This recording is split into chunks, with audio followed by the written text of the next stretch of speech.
Jackie Miller, later known as Shadow on the Highway, was born in a poor part of Philadelphia in the early 80s. His mother worked as a waitress, and his father left the family when Jackie was still a baby. Early childhood was spent in the shadow of tall buildings and narrow, gloomy streets, where every day was a struggle for survival. From a very early age, Jackie showed an amazing ability to learn quickly. He learned to read as soon as he could speak, and by the age of 6 he was already repairing an old bicycle on his own. However, his true passion showed when he first saw the car. At the age of 8, he ran away from home to watch a car show, where, amid the shine of chrome and the roar of engines, Jackie felt an indescribable excitement. Living on the streets, he began to play petty pranks, stealing bicycles and mopeds, which he then sold or exchanged for food and clothing. Every year his skills as a car thief grew, and by the age of 16 he was already known in certain circles as a jack of all trades, capable of starting any car without a key in a matter of minutes. Thus began the criminal career of Jackie Miller, which would later turn him into a legend of American roads. When Jackie reached adulthood, he was already completely immersed in the world of street racing and theft. During this period, he met Felix "Flix" Garcia, a former race car driver and mechanic who was known for his ability to modify any car beyond recognition. Flix saw in young Jackie not only talent, but also an opportunity to return to his former glory. They became a team. Flix created cars and Jackie tested them, stealing cars to order. Over time, Jackie's skill and ability to remain undetected earned him the nickname Shadow on the Highway. He didn't just steal cars, he turned it into art. His ability to evade police and security systems made him an almost mythical figure in the underworld. But like any legend, he became increasingly visible not only to the police, but also to rival criminal gangs. There came a point when Jackie and Flix realized that their actions had attracted too much attention. They decided to carry out the last, biggest theft, which was supposed to be the pinnacle of their career, and provide them with enough money to leave the game. The target was a rare Ferrari Enzo that had just been delivered to one of the city's most secure car dealerships. The plan was ingenious. Flix modified an old Ford Mustang, equipping it with technology to overcome any security systems. Jackie had to get into the salon, disable the security systems, and take the Ferrari right out from under the noses of the security guards. The night for the operation was chosen impeccably. The new moon promised maximum darkness. But that evening, not everything went according to plan. On the night of the operation, everything started out perfect. Jackie used disguises and Flix's latest technological advances to slip past security unnoticed. He quickly disabled the security systems and prepared the Ferrari Enzo for recovery. However, as soon as the engine started, an unexpectedly remaining active alarm went off, which was not included in their plan. The sound of a siren broke the silence of the night, and immediately the external security became active. Jackie, without wasting a second, rushed the Ferrari through the glass doors of the salon, leaving behind a cascade of breaking glass and frightened guards. Flix, who was waiting a few blocks away in a Mustang, hearing the sirens, realized that the plan had been disrupted and began moving towards the meeting to create a diversion and divert the pursuit. Police sirens quickly filled the night air as Jackie tore through the city streets at great speed. Flix, using his street racing skills, created chaos, attracting some of the patrol cars to himself. As a result, acting in harmony, they were able to escape from pursuit, dividing the police forces. However, despite the success of the hijacking, the consequences of that night were dramatic. The appearance of the police was too massive and attention to their activities increased significantly. In addition, they unwittingly attracted the attention of a large criminal organization, which was also interested in the possibility of using such skilled hijackers for their own purposes. Jackie and Flix were forced into the shadows, realizing that their every move was now under the watchful eye of both the law and the criminal world. They realized that their last hijacking led to new, even more difficult and dangerous trials that they would have to overcome in order to remain free and save their lives. The police launched a large-scale investigation, deploying a special team to catch the Shadow on the highway and his accomplices. The streets of Philadelphia were filled with patrols, and additional surveillance cameras were installed throughout the city. Informants and undercover agents worked around the clock, trying to gather some kind of lead. Meanwhile, Jackie and Flicks continued to hide. They moved into an abandoned building on the outskirts of the city, setting it up as a temporary base. Flicks continued to modify the cars, creating new tricks to evade the police, while Jackie studied patrol routes and analyzed weaknesses in the surveillance system. Despite the best efforts of the police, it was not easy to find Jackie and Flicks.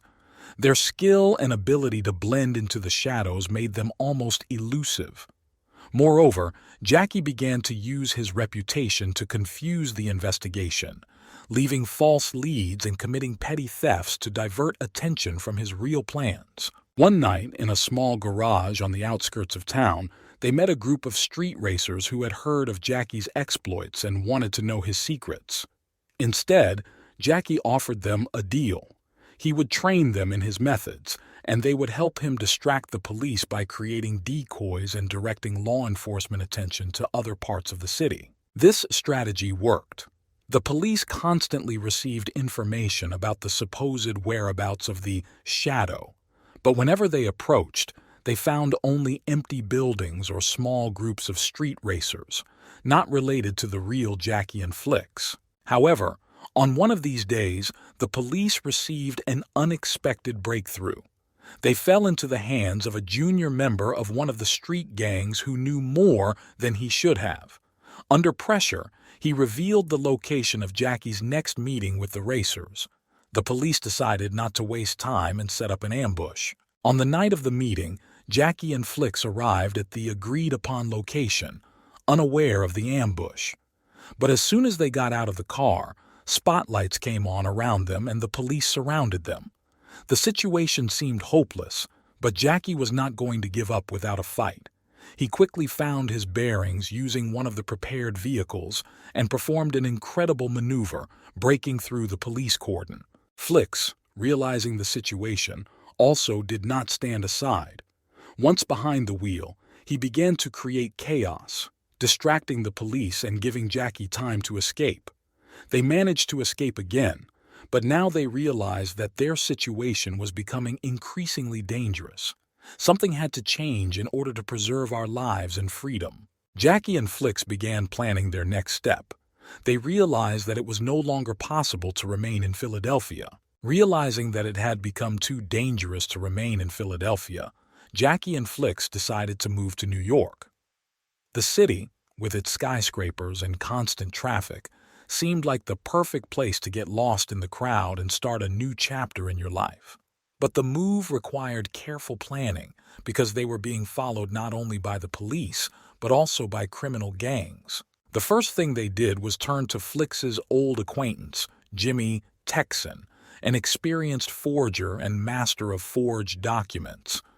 Jimmy agreed to help them for a generous fee and offered them new identities that would allow them to avoid the attention of law enforcement. Jackie became Jack Mason, and Flicks became Frank Green. Having prepared the documents and collected all the necessary things, they decided to go to New York in one of the old but reliable trucks modified by Flicks. The journey was long and dangerous, so they chose a route along country roads, avoiding major highways and possible police checkpoints. On the way to New York, Jackie and Flicks encountered many difficulties, but their ability to improvise and adapt to changing circumstances helped them overcome all obstacles. They arrived in New York early in the morning, when the city was just beginning to wake up. Stopping at a small motel on the outskirts, they began to consider their next steps. First of all, they decided to find a reliable shelter. Flicks remembered an old friend, Mike Spider, who ran a garage in Brooklyn and was known for his ability to keep secrets.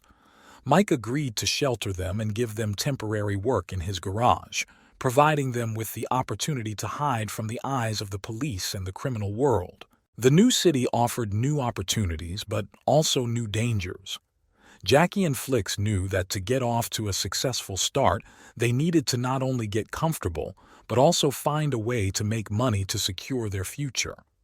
Flicks suggested returning to his old skills as a mechanic and opening a workshop, and Jackie, with his keen mind and quick reactions, could organize street racing and petty thefts to provide himself with a stable income. So, gradually settling into New York, Jackie and Flicks began to build their new life.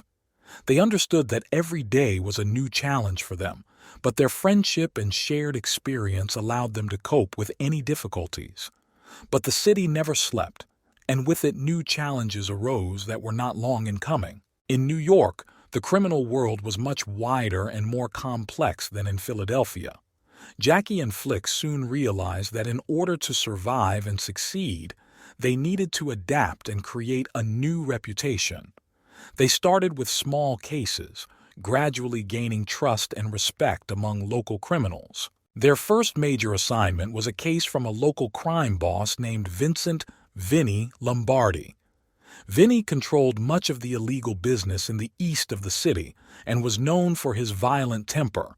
He offered Jackie and Flicks a job: to steal a collectible Aston Martin from the private garage of a wealthy businessman on the Upper East Side. The work was difficult, but doable. Jackie and Flicks spent several days observing the house and studying the security systems.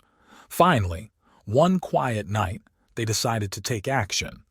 Flicks, using his skills, turned off the alarm and security cameras while Jackie got inside the garage.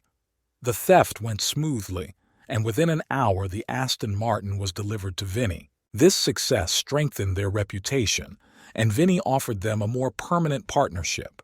He wanted to use their skills to implement bigger and riskier plans. Jackie and Flicks agreed, realizing that this was a chance to gain a foothold in the city's criminal hierarchy and earn serious money. The next task was to steal a batch of rare cars from a closed warehouse on the embankment.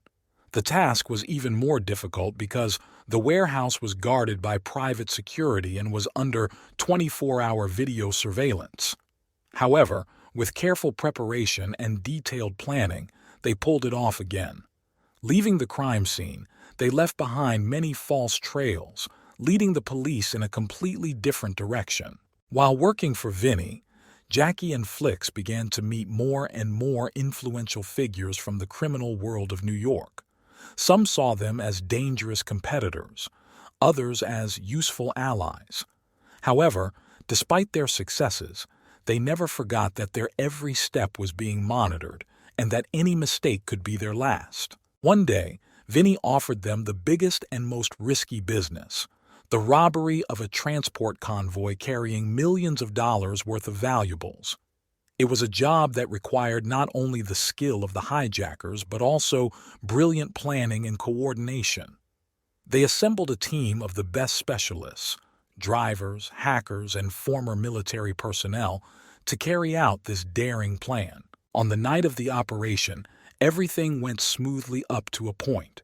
But as soon as they captured the convoy, the situation changed dramatically. It turned out that the police had been alerted and set up an ambush. A tense chase ensues through the streets of New York, turning the city into a battlefield. Jackie and Flicks, using their skills, led the team through a maze of streets, constantly changing routes and avoiding traps. They managed to evade the police, but the losses were significant. Some team members were arrested, and others were injured. Jackie and Flicks realized that they were now on the brink. Their actions had attracted too much attention, and the next step could be fatal. They decided to hide temporarily, comprehending what had happened and planning further actions. In New York, full of dangers and opportunities, they had to be even more careful and smarter in order to maintain their freedom and continue to fight for a place in the sun in the criminal world. Several weeks have passed since the unsuccessful operation with the convoy. Jackie and Flicks laid low, moving to a small apartment in Queens, away from prying eyes. Vinny was dissatisfied with the losses and failure, but he still saw potential in them and understood that true masters of this level are rare. Every day, the situation became more and more tense. The city was filled with rumors about the failed operation, and the police intensively searched for the culprits. Jackie and Flicks knew that they needed to come up with something radically new in order to survive and emerge victorious from this situation. One evening, when they were discussing future plans, an old acquaintance appeared on the threshold of their shelter, Nick the Brain Rivera, a hacker with whom they had worked in the past. Nick brought important news. He learned of a large money laundering scheme involving high-ranking individuals from the banking sector and political figures. These people controlled millions of dollars that moved through a network of shell companies and offshore companies. Jackie and Flicks saw this as a chance not only to make huge money, but also to strike at those who considered themselves untouchable. Nick came up with a plan. They would hack into banking systems and redirect the funds to their accounts. It was a risky undertaking requiring perfect coordination and utmost caution. The team began working together again, planning every detail of the operation. Nick hacked the bank's security systems and prepared the necessary viruses to penetrate their networks. Jackie and Flicks handled logistics, creating fake companies and accounts in various countries to cover their tracks. The day of the operation arrived. Nick penetrated the main bank system and activated the virus. Jackie and Flicks watched the proceedings from their makeshift headquarters, ready to intervene at any moment. Everything was going according to plan until one of the bank employees noticed suspicious activity in the system and sounded the alarm. The police and bank security services began to act immediately, blocking accounts and trying to find the culprits. Nick, Jackie, and Flicks find themselves in a critical situation. They had to improvise to save the operation. Nick, using his hacking skills, created a sabotage, shutting down several key bank systems and creating chaos that allowed the team to withdraw some of the funds. Having left their shelter, they went to another, previously prepared place. But now they realized that their every move was under close surveillance. Jackie and Flicks knew that their situation had become even more dangerous, and that they would have to be even smarter and more careful to avoid arrest and keep the stolen money. The situation was heating up, and now they had to not only hide from the police, but also consider their next move. In a world of crime where every mistake could be the last, Jackie and Flicks continued to fight for their survival and place at the top. Having diverted significant amounts of money into their accounts, Jackie and Flicks knew that they would now have to go deeper into the shadows. They understood that it was impossible to hide in New York for a long time, especially after such a daring robbery. Vinny, who learned of their success, again offered his help and shelter, seeing them as an opportunity for further business. They met Vinny at one of his secret hideouts, a luxury Manhattan apartment disguised as an innocuous office. Vinny proposed a plan to Jackie and Flicks. They were to leave the country and lay low for a while until he settled matters and ensured their safe return. To do this, they had to move to Europe, where Vinny had reliable contacts. The plan was risky, but Jackie and Flicks knew they had no other choice. They agreed and began preparations for the trip. Vinny provided them with new fake passports and plane tickets to Lisbon. Nick, who remained their staunch ally, went with them to help in their new location. Upon arrival in Lisbon, they immediately felt relief. Away from New York, they could relax for a while and think about their next steps. Vinny provided them with a hidden villa in the suburbs where they could lay low. However, even here, they could not completely relax. Their actions attracted the attention of not only the police, but also other criminal groups. After a few weeks in their new location, Jackie, Flicks, and Nick began to build a new network of contacts. They met local crime bosses who became interested in their skills and offered to cooperate. New opportunities for earning money appeared, and the team returned to their business again. One of the first major orders was from a local boss known as Carlos the Fox Martinez. He asked them to help with the robbery of a casino that belonged to his enemies. This was a complex operation requiring brilliant coordination and flawless execution. Jackie and Flick spent several weeks studying the casino's security system and planning every detail. On the night of the robbery, they acted as one unit. Nick, monitoring the cameras and security systems, distracted the guards while Jackie and Flicks entered the casino vault. Everything was going smoothly until an unexpected delay occurred. One of the casino employees happened to be on site and raised the alarm. A chaotic firefight ensued, but thanks to quick reactions and precise planning, the team managed to escape with the loot. However, their actions again attracted attention, and now in Europe, they found themselves in the spotlight of the police and the criminal world. Returning to the villa, they realized that their situation was becoming increasingly dangerous. Now they had enough money to start a new life, but they understood that each new business could be their last. Jackie and Flicks began to think about how to get out of this endless race and find a way to retire. But the world of crime leaves no choice, and new challenges were not long in coming. Vinny contacted them with a big new deal that could set them up for the rest of their lives. But for this, it was necessary to return to the USA and finish what he started. During a chaotic shootout at the casino, one of the team members, Marco, was caught by security. Although Jackie and Flicks successfully escaped with the loot, the loss of Marco meant they were now under even more pressure. Marco knew too much, and his detention threatened to spell disaster for the entire team. Jackie and Flicks, realizing the seriousness of the situation, began to develop a plan to rescue Marco. They knew that the police would question him and that he might reveal their location under pressure. They needed to act quickly and decisively. They contacted Vinny to organize an operation to rescue Marco from custody. Vinny provided them with information about the prison where Marco was being held and offered to help his men. The plan was risky and required precise coordination, but there was no time to think. The next evening, Jackie, Flicks, and several of Vinny's men headed towards the prison. Nick hacked into security systems, disabling cameras and alarm systems. They entered the prison using fake passes and guard uniforms. Jackie and Flicks quickly found Marco and freed him from his cell. However, their escape did not go unnoticed. One of the security guards noticed suspicious activity and raised the alarm. A shootout began, but the team, prepared for any eventuality, quickly broke through the corridors of the prison and got out.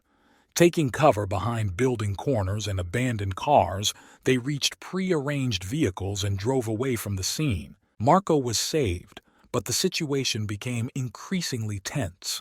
Now the police knew that they would do anything for their comrades, and the pressure increased. Jackie, Flicks, and their team understood that they could no longer remain in Lisbon. They had become too visible. Returning to the villa, they began to discuss next steps. Vinny offered to temporarily go to South America, where he had reliable contacts. They agreed, but understood that this would only be a temporary solution. They needed something more radical to get rid of persecution forever and start a new life. The next day, they prepared everything they needed for the trip and flew to Buenos Aires.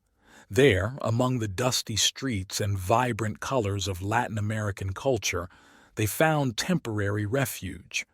Jackie and Flicks began to think about a new plan, how to finally get out of the game and secure a future free from persecution. Meetings with local crime bosses opened up new opportunities. They began working on a major operation that could provide them with the means to retire. It was a risky plan, but they believed in their strength and experience. In their minds, the image of the last case, which would allow them to leave the world of crime forever and start a new life, hiding from all their enemies, was emerging more and more clearly. Meanwhile, in New York and Lisbon, the police continued to try to find and arrest Jackie and Flicks.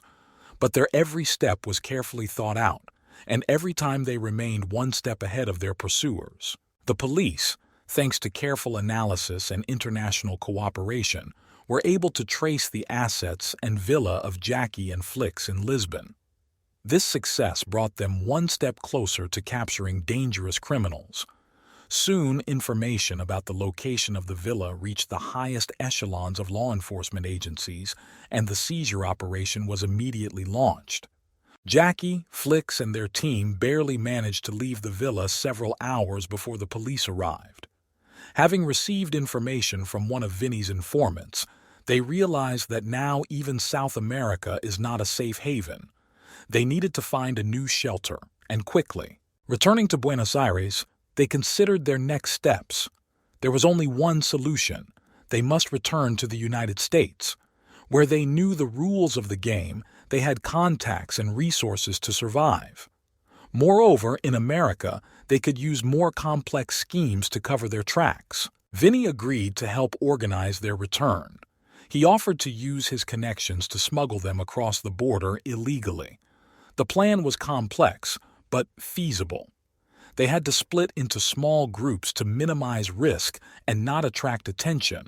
The first task was to get safely to Mexico, where they would be transported across the border. Using false documents and changing vehicles, they began the long and dangerous journey back to the United States. Throughout the entire route, they had to be one step ahead of both the police and possible pursuers from the criminal world. Having reached the Mexican border, they met with Vinny's people, who organized their illegal crossing into Texas. Crossing the border was tense and required extreme caution. They used abandoned tunnels and secret routes, avoiding patrols and surveillance systems. Finally, once on American soil, they headed to a secluded place in the desert, where Vinny provided them with temporary shelter. Here they came together to discuss next steps. Returning to New York or any other major city was too risky. They needed to find a quiet place where they could lay low and develop a new plan. Jackie suggested moving to the West Coast, where they could find shelter in small towns or even rural areas. This would give them time to consider their next steps and gather resources to continue the fight for freedom. Flicks agreed, understanding that this was a temporary solution but the best possible at the moment. They headed to California, where they found a small house on the coast, surrounded by dense forests and hills. Here, away from prying eyes, they began to build a new life, planning their future actions. Despite the temporary respite, they understood that sooner or later they would have to return to the game to finally solve their problems. Over the next months, they made contact with local crime bosses to gain support and information. They began planning new operations to earn enough money and resources to finally retire. But they also understood that the world of crime would not leave them alone, and each new case would be more and more dangerous and risky. Once in California, Jackie and Flicks began a new chapter in their lives. Their temporary shelter in a small house on the coast gave them the opportunity to rest and consider their next steps. However, they knew that they could not stay in one place for long. Time was against them, and every day brought new challenges. The first thing they did was contact local crime bosses to establish contact and get support. One such boss, Antonio "Tony" Moreno, ran a large network of illegal businesses in Los Angeles. Tony was known for his discretion and ability to keep his affairs under control. He agreed to meet with Jackie and Flicks to discuss a possible collaboration. At a meeting in one of the prestigious restaurants in Los Angeles, Tony listened to their story and offered help in exchange for their skills and experience. He invited them to take part in a number of operations that could bring significant profits. Jackie and Flicks agreed, realizing that this was their chance not only to make money, but also to enlist the support of an influential ally. The first case Tony suggested was related to the theft of a shipment of expensive cars from the port of Los Angeles. The operation required precise coordination and skill, which Jackie and Flicks possessed. They carefully planned every step, studying security systems and patrol schedules. On the night of the operation, everything went smoothly. Jackie and Flicks, using their skills, quickly entered the port and stole cars, avoiding a collision with the guards. The cars were successfully delivered to a secluded place where Tony's team was waiting for them. This success strengthened their reputation and Tony's trust. The next few months were filled with a series of successful operations. Jackie and Flicks became indispensable in Tony's team, and their skills brought significant income. However, despite their success, they knew that sooner or later they would have to decide about their future. One day, at one of the meetings, Tony invited them to participate in a major operation to rob a cash-in-transit van carrying millions of dollars. It was a risky business, requiring not only the skill of the hijackers, but also tactical planning and composure. Jackie and Flicks began preparing for the operation, realizing that this step could change everything. They developed a detailed plan that included distracting the police and using several fake vans to confuse their tracks. On the day of the robbery, everything went according to plan. Jackie and Flicks intercepted the van on a deserted road, quickly and effectively neutralizing the guards. However, unexpectedly, one of the security guards managed to transmit an alarm signal, and several police cars headed to the scene. A tense chase ensued. Jackie and Flicks, using their driving skills and knowledge of the area, tried to break away from the pursuit. They drove the van through narrow streets and alleys, creating chaos and confusing police. Finally, they managed to escape by hiding the van in a pre-prepared garage. The operation was successful, but the consequences were serious. The police intensified their efforts to catch them, and their every move was now under close surveillance.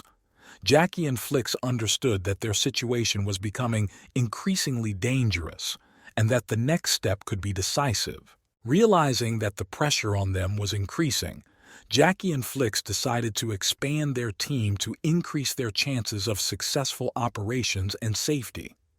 They began looking for reliable people who could complement their skills and become valuable allies. The first person they turned to was Ray "Shadow" Harris, a former commando with unique skills in tactical planning and combat. Ray had left the military after a series of controversial operations and now worked on the dark side, doing security and counterintelligence. His experience and cold calculation made him an ideal addition to the team. The second choice was Lee "Crash" Chen, a young but experienced hacker and mechanic who had already earned a reputation in the criminal world. Lee was a master of cybersecurity and hacking, and was also adept at modifying cars and security systems. His abilities perfectly complemented the technical side of Jackie and Flicks's operations. Jackie and Flicks met up with Ray and Lee in an abandoned warehouse on the outskirts of Los Angeles. After a brief discussion and testing of skills, it was decided to accept them into the team. Now, with new allies, they began planning their next major operation. The new target is a bank in downtown Los Angeles where millions of dollars in cash were kept.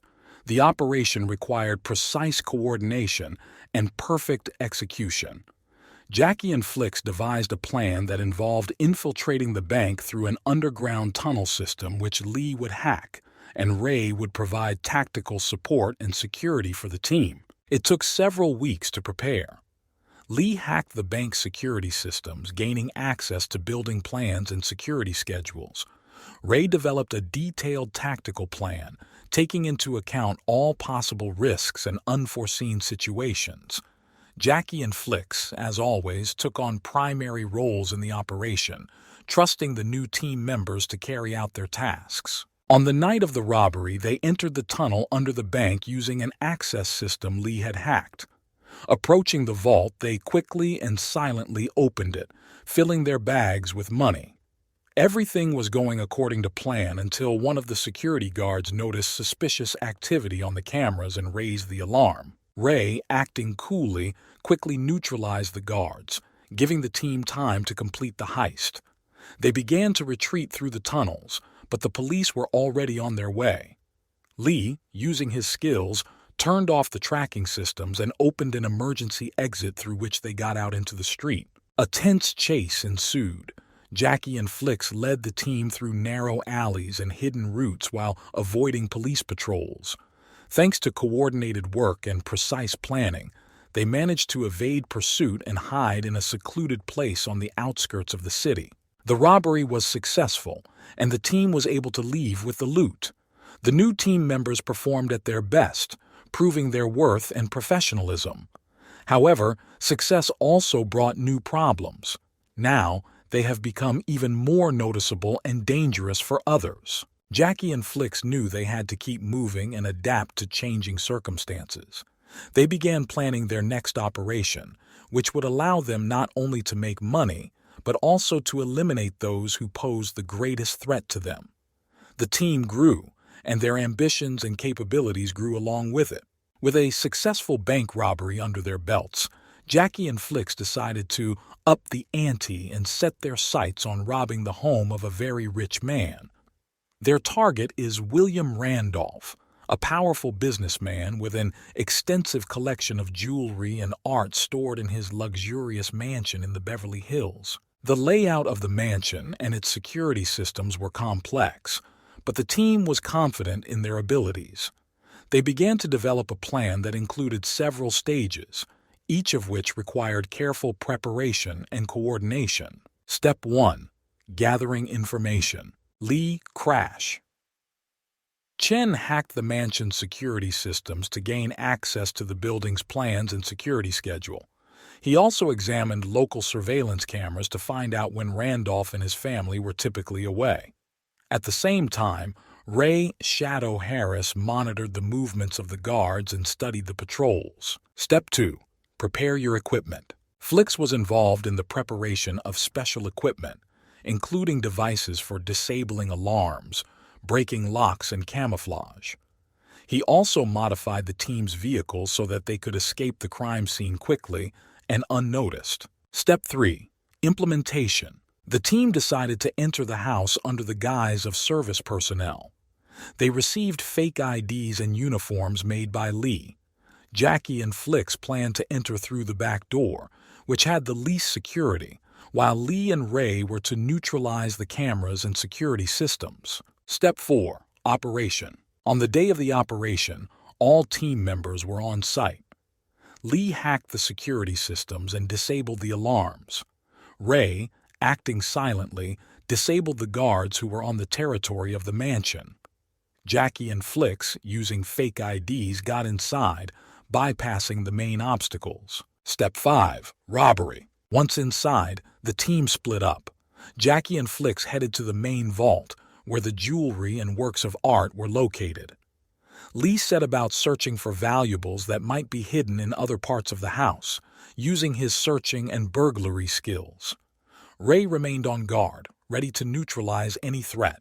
Step 6. Withdrawal. Having collected all the valuables, the team began to retreat.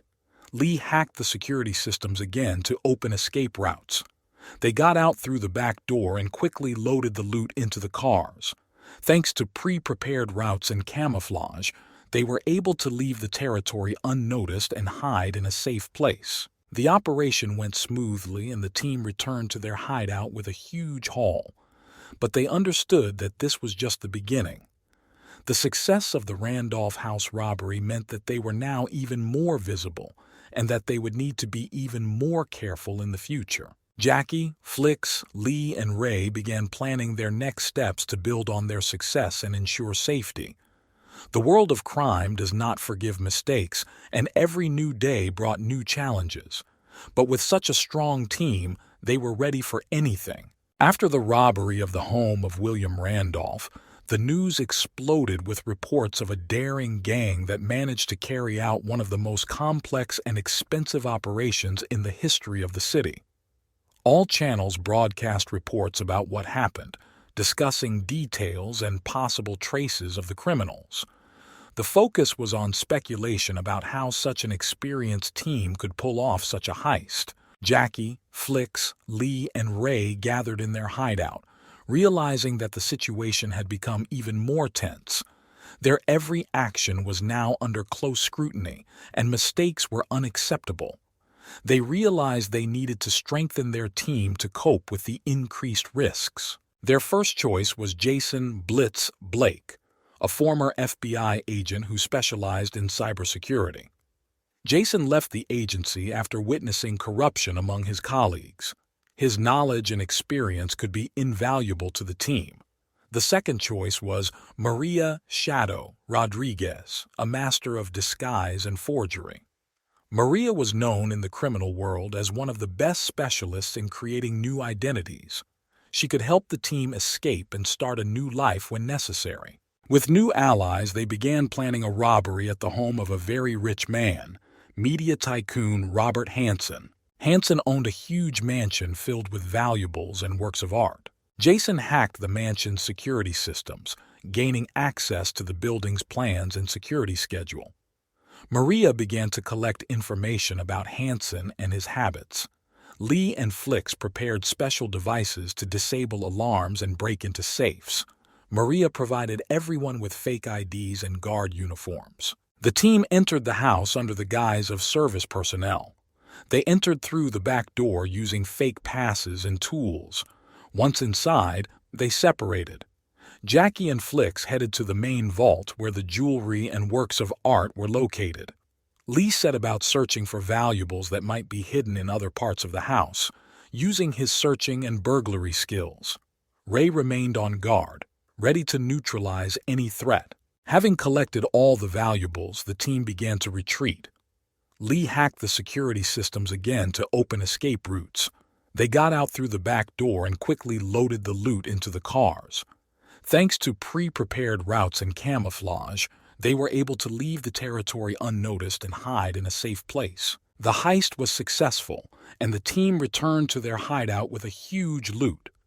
The new team members performed at their best, proving their worth and professionalism. However, success also brought new problems.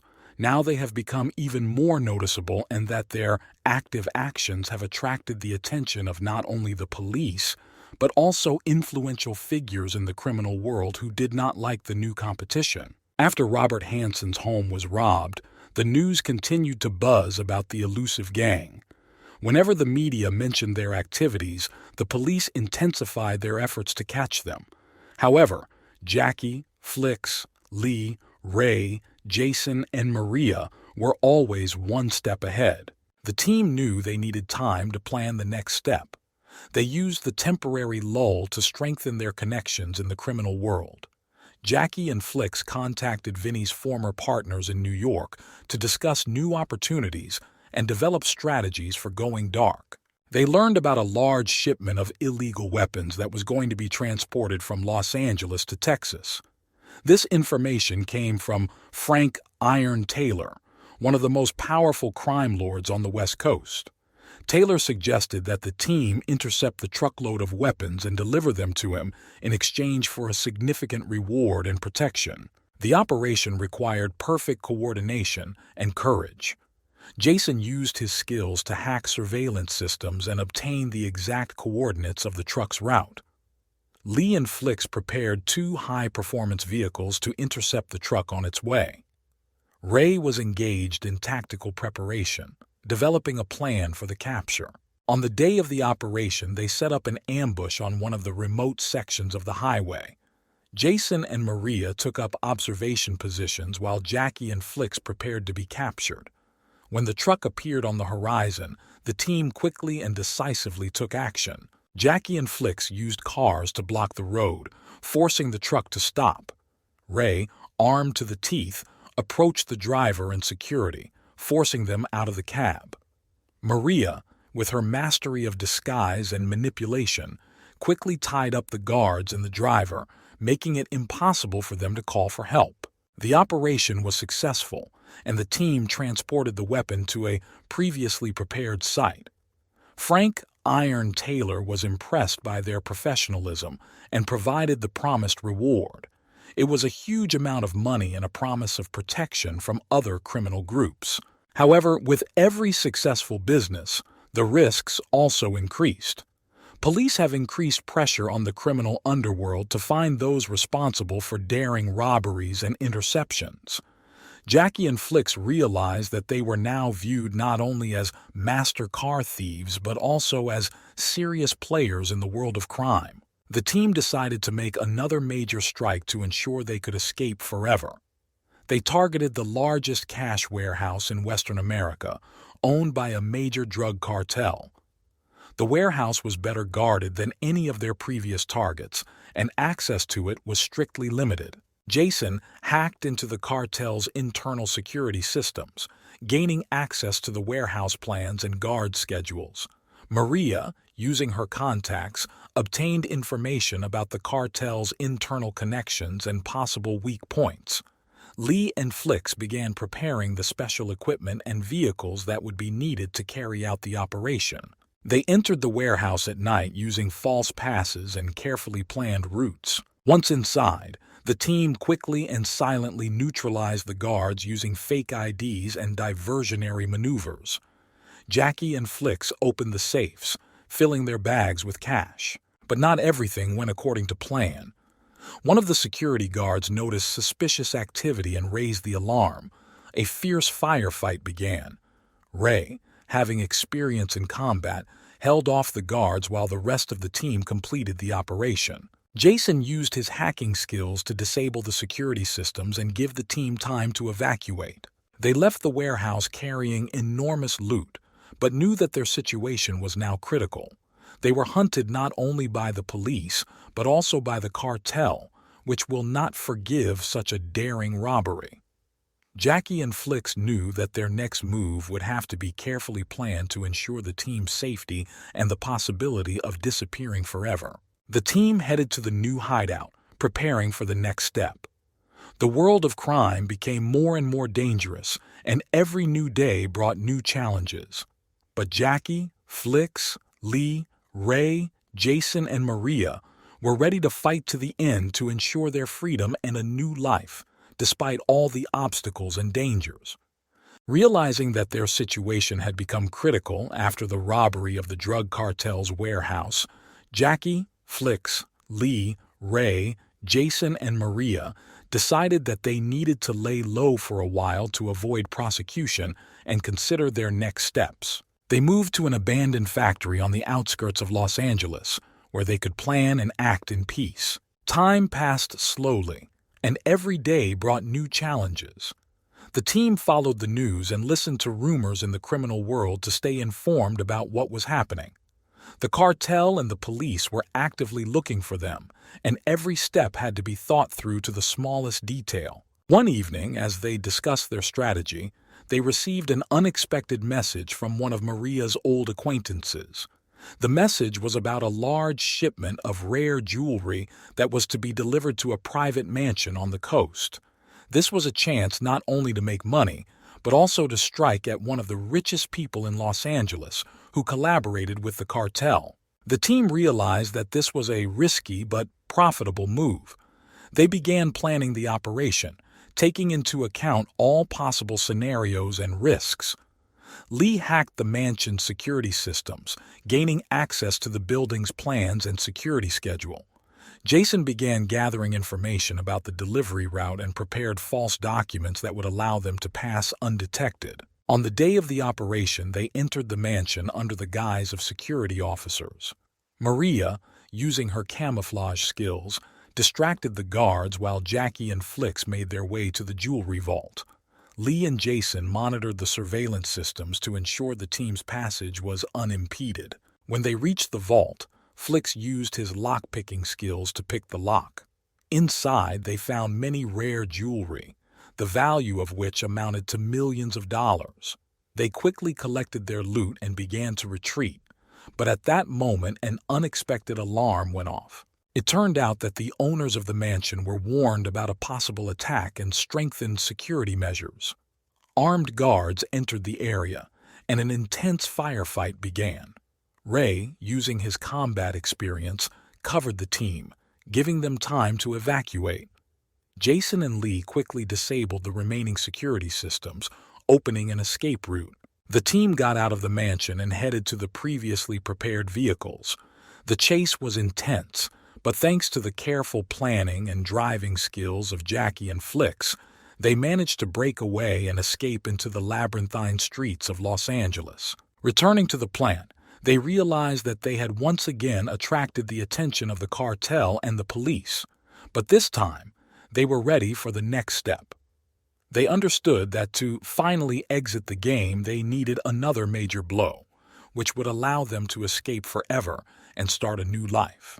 They began to plan their next operation, which was to be their last and most risky undertaking. There were many dangers ahead, but the team was ready for any challenge, knowing that their only chance for freedom was to act quickly, decisively, and accurately. During this time, police and detectives, aware of the growing threat from Jackie and Flicks's gang, teamed up to develop a plan to capture them. The operation was led by experienced detective Mark Reynolds, known for his insight and perseverance. His team included the best specialists in criminal intelligence and tactical planning. Detective Reynolds carefully reviewed all of the gang's previous cases, analyzing their methods and escape routes. He understood that standard methods would not work here. Jackie and Flicks were always one step ahead, so he decided to use cunning and try to lure them into a trap. Reynolds and his team developed a plan that included creating a decoy. They spread rumors of a large shipment of cash being transported in an armored van through downtown Los Angeles. The entire city was filled with police officers waiting for the gang to try to seize the van. However, Jackie, with his outstanding intuition and ability to analyze information, quickly suspected that this could be a trap. He and Flicks discussed possible scenarios and decided to be proactive. They realized that if this was true, they needed to find a way around the police and detectives' plan. Jackie and his team began developing an alternative plan. Lee hacked into police systems to gain access to their communications and plans for the day of the operation. Maria used her connections to gather more information about the proposed police operation. Jason and Ray began preparing countermeasures to protect the team in the event of a possible ambush. On the day of the operation, the police deployed their forces throughout the city in preparation for the takeover. The van with the cash moved along a predetermined route, accompanied by numerous patrol cars and hidden agents. Reynolds was confident that this was their chance to catch the gang, but Jackie and Flicks acted much faster. Instead of attacking the van, they decided to use a diversion. While the police were focused on protecting the van, the team carried out a series of small but daring robberies throughout the city. Lee and Jason broke into several banks and stores, creating chaos and diverting police attention from their real target. Ray, using his combat skills, organized several ambushes that delayed police patrols, giving the team time to complete the operation. Jackie and Flicks, at this time, headed to another facility, a large warehouse where illegal money from one of the competing cartels was stored. They entered the warehouse using fake passes and carefully planned routes. Waiting inside was a large sum of money and valuable assets, which they quickly collected.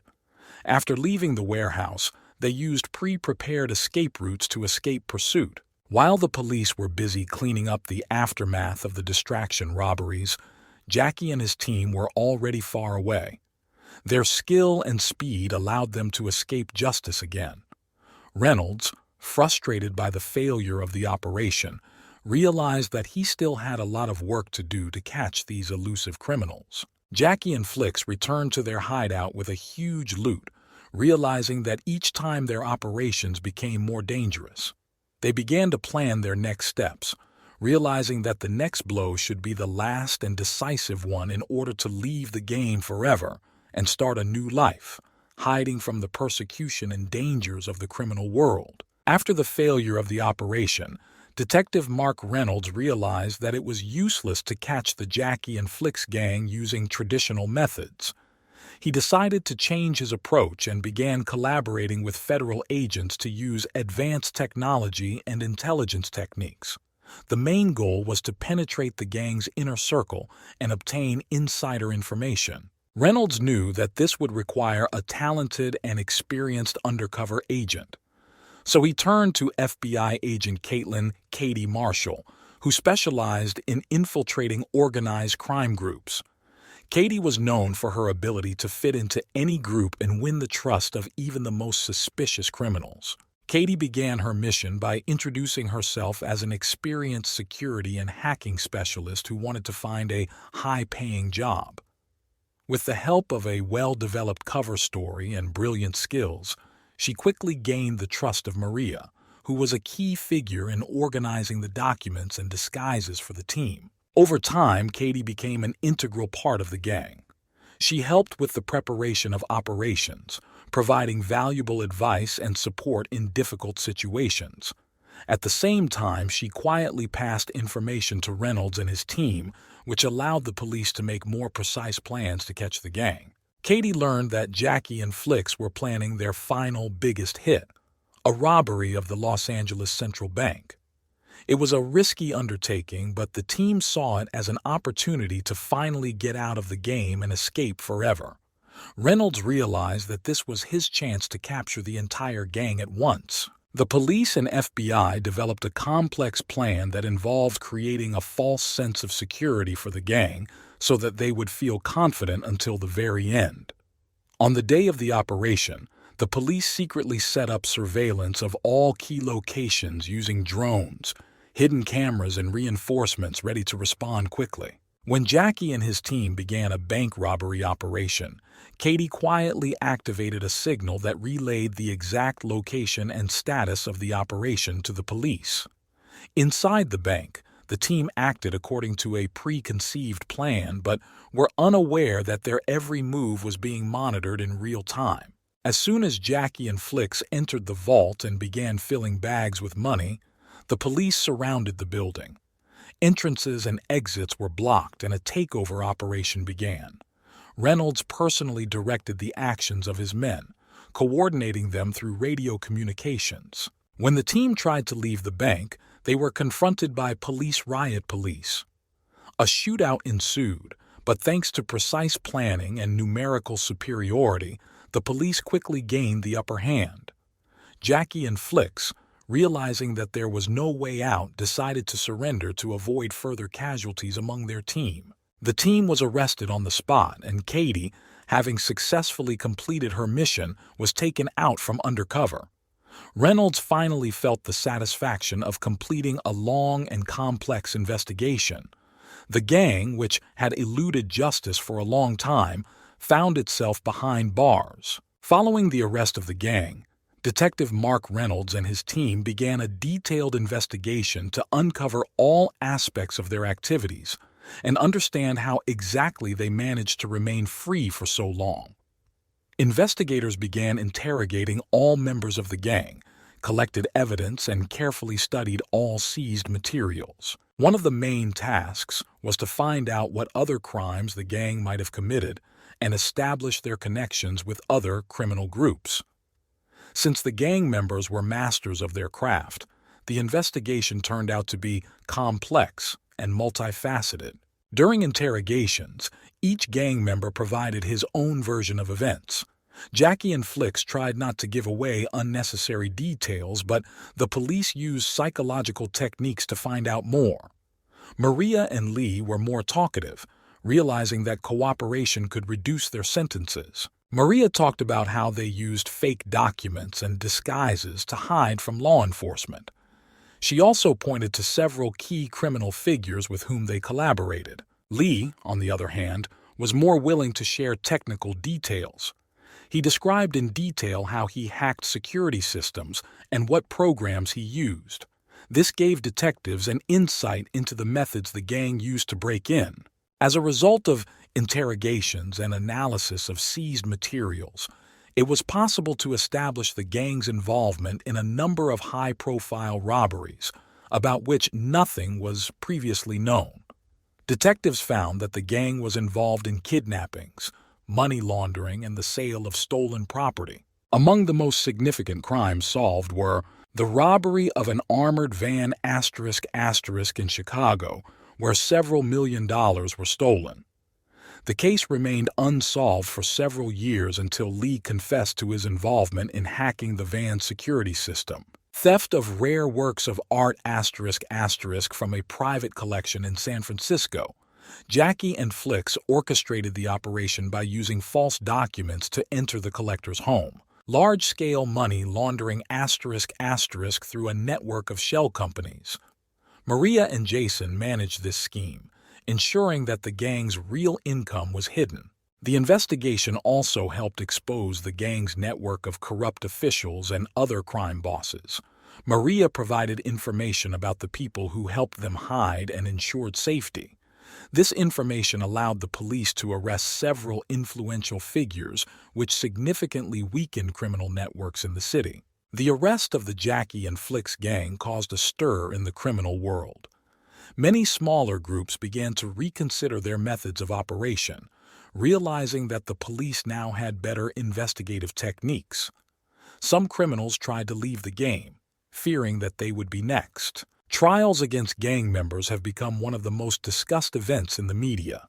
Each of them received long prison sentences for their crimes. Jackie and Flicks, as gang leaders, received life sentences without the possibility of parole. Lee and Maria, thanks to their cooperation, received lighter sentences but still remained behind bars for many years. For Detective Mark Reynolds and his team, this success was an important milestone in their career. They were not only able to catch one of the most daring gangs, but also significantly weakened the criminal networks in the city. Their work set an example for other law enforcement agencies, showing how modern technology and investigative techniques can be used to catch criminals. The trials of gang members Jackie and Flicks ended in high-profile verdicts, which became an important event in the history of the criminal world. Jackie and Flicks, as the main organizers and leaders of the gang, received life sentences without the possibility of parole. Lee and Maria, who cooperated with the investigation, received lighter sentences, but also went to jail for many years.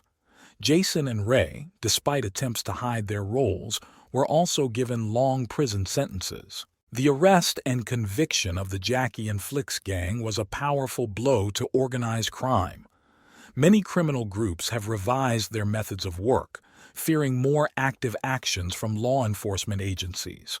Crime bosses have realized that even the most well-thought-out schemes can be exposed, and highly skilled criminals can be caught. The story of the Jackie and Flicks gang has become a legend.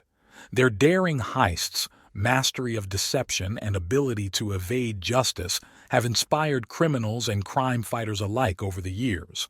Their story is an example of how technology and collaboration can change the outcome of the battle between law and crime. For Detective Mark Reynolds and his team, this success was the culmination of months of hard work. They proved that coordinated work, modern investigative techniques, and perseverance can lead to victory over even the most skilled criminals.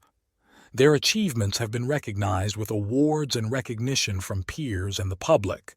Several years have passed since the gang members were convicted.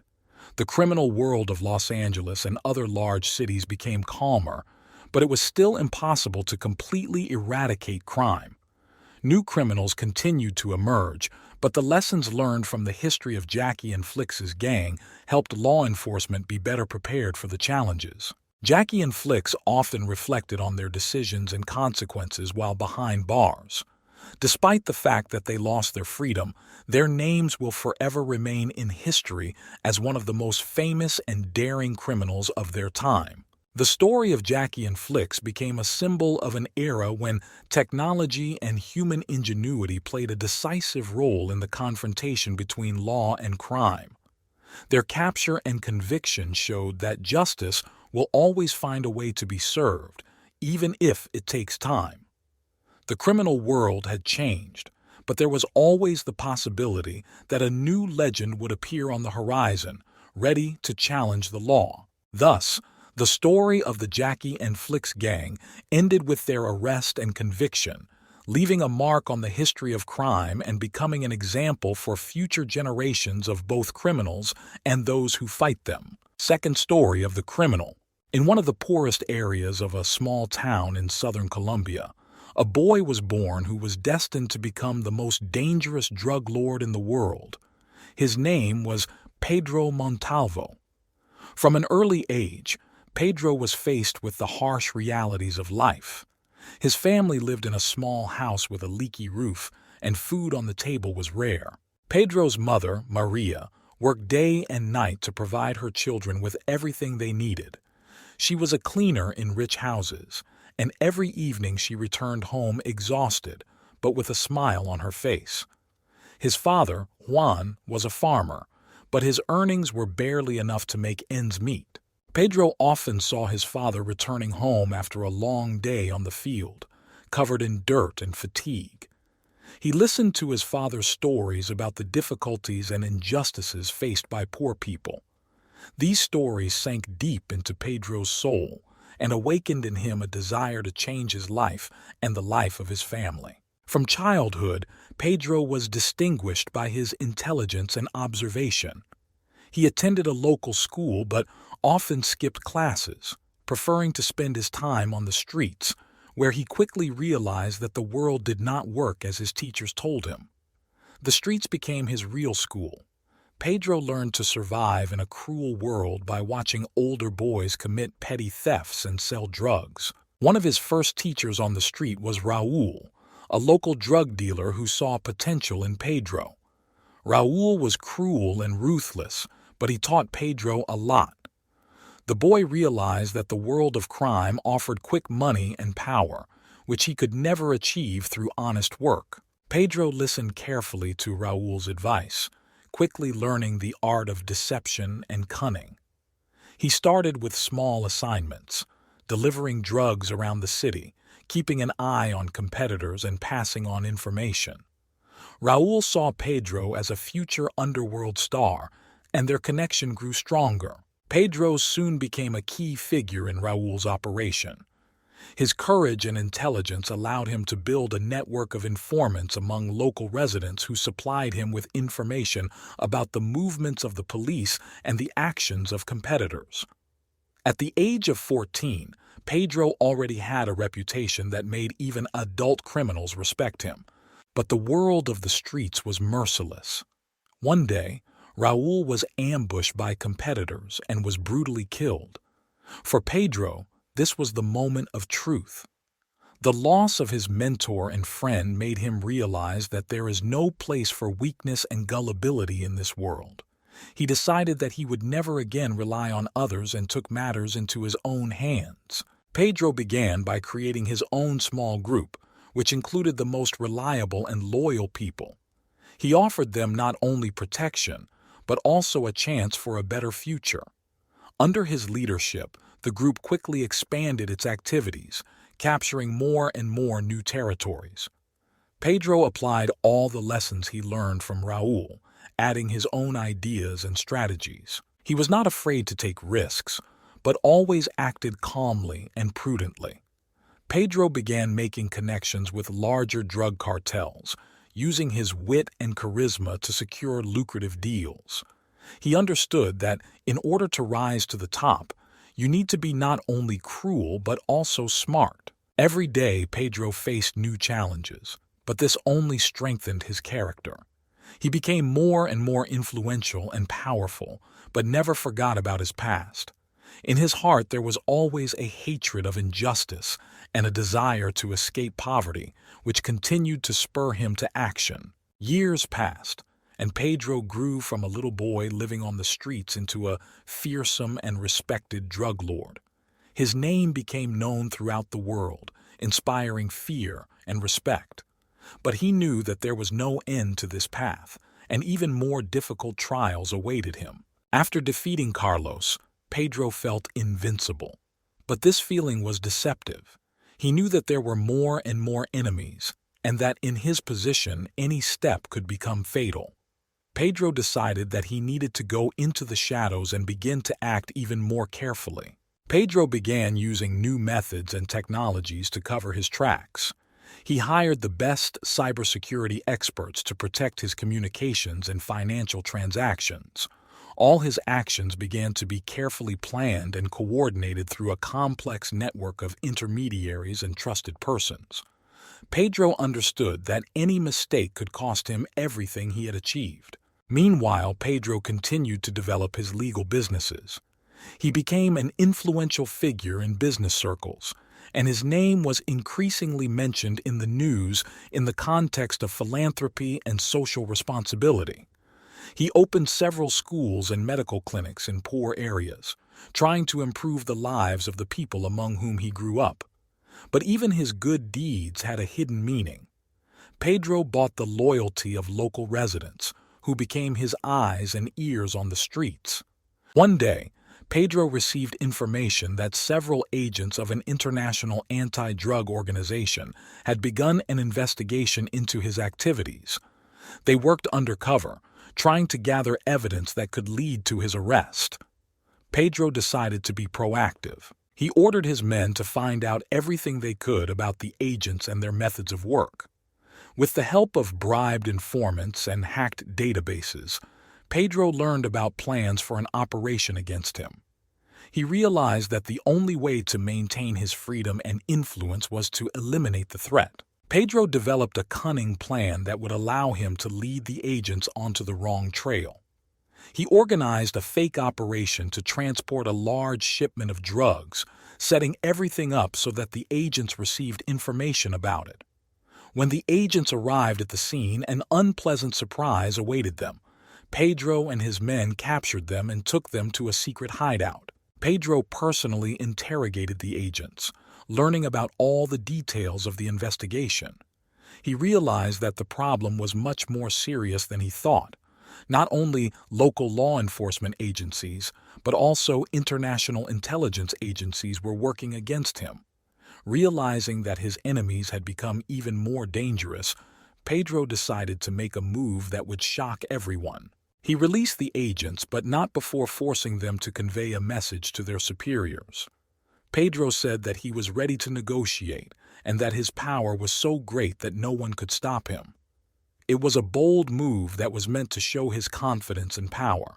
However, Pedro knew inside that the game had become too dangerous. He began to prepare escape routes if the situation became unbearable. Pedro developed several false identities and secret hideouts around the world where he could hide if necessary. Time passed and tension grew. Pedro knew that each new day could be his last free, but he was determined to go to the end. In his heart there was always a hatred of injustice and a desire to escape poverty, and now he was ready to defend everything he had built until his last breath. Despite pressure from law enforcement, Pedro continued to expand his empire. He began to play on the international stage, making deals with cartels from Mexico, as well as with European and Asian criminal organizations. His name became synonymous with power and fear in the criminal world. However, Pedro knew that his enemies would not stop. He needed to find a way to strengthen his position and reduce the risk of exposure. He began to look for allies among high-ranking officials and government officials. Through bribes, threats, and blackmail, Pedro managed to recruit several influential people who could protect his interests. One of these people was General Armando Velázquez, head of the Colombian National Police. Velázquez was known for his intransigence towards criminals, but Pedro managed to find incriminating evidence on him and use it for his own purposes. The general reluctantly agreed to cooperate, realizing that this was the only way to save his career and life. Pedro began to receive information about all the operations planned against him. This allowed him to always be one step ahead of his enemies. He organized false operations to divert the attention of the police and intelligence agencies, and also held secret meetings with international partners, strengthening his connections. Soon, Pedro decided to expand his influence in the political sphere. He began supporting several up-and-coming politicians by financing their election campaigns. In exchange for this, they promised to protect and lobby Pedro's interests in government circles. One of these politicians, Rafael Garcia, became the mayor of a large city. With his help, Pedro gained access to information about the actions of local law enforcement agencies and control over some city enterprises. But despite all the precautions, Pedro could not get rid of the feeling that the circle around him was shrinking. He knew that his enemies would stop at nothing to overthrow him. This feeling was confirmed when one of his trusted men, Carlos, was found dead. This was a clear attempt to intimidate Pedro and show that no one around him was safe. Pedro decided that the time had come for drastic measures. He began to plan an operation that could not only protect him from his enemies, but also secure his position for many years.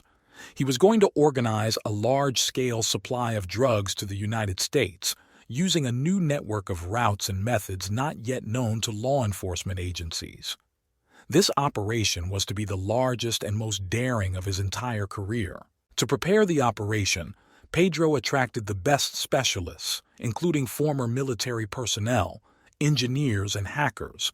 He spared no expense and resources, realizing that his life and everything that he had built was at stake.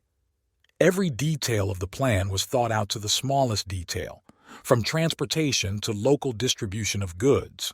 But even the best-laid plans can go wrong. On the day of the operation, Pedro received a message that one of his key agents had been arrested. This meant that the entire operation could be in jeopardy. Pedro quickly gathered his closest associates to discuss how to proceed. Time was running out, and Pedro decided to continue the operation, despite the risk. He understood that retreat now would mean defeat. He ordered his men to follow the plan and make every effort to complete it successfully. The operation continued despite the arrest of a key agent. Pedro knew that now everything depended on coordination and speed of action. He contacted Miguel, his chief logistics officer, to ensure delivery routes were changed and all safety precautions were followed. At this time in the United States, a special anti-drug group, headed by Agent Rebecca Smith, received information about the impending operation. Rebecca had been hunting for Pedro for a long time and saw this operation as a chance to put an end to his empire once and for all. She understood that she needed to act quickly and decisively. Pedro knew about the approaching danger and decided to play it safe. He ordered his men to create several diversionary maneuvers to confuse law enforcement. False loads were launched and sent along secondary routes, diverting attention to themselves. At this time, the real cargo, carefully disguised, crossed the border under the guise of a legal product. Pedro understood that discipline and coherence of his team played a key role at this stage. Each person knew his role and acted strictly according to plan. However, Rebecca did not give up. She intuitively felt that Pedro was preparing something big. Through data analysis and information from informants, she was able to identify several suspicious routes. She decided to conduct several raids simultaneously to catch Pedro by surprise. The decisive moment has arrived. One of the cargoes following the main route was discovered by Rebecca's agents.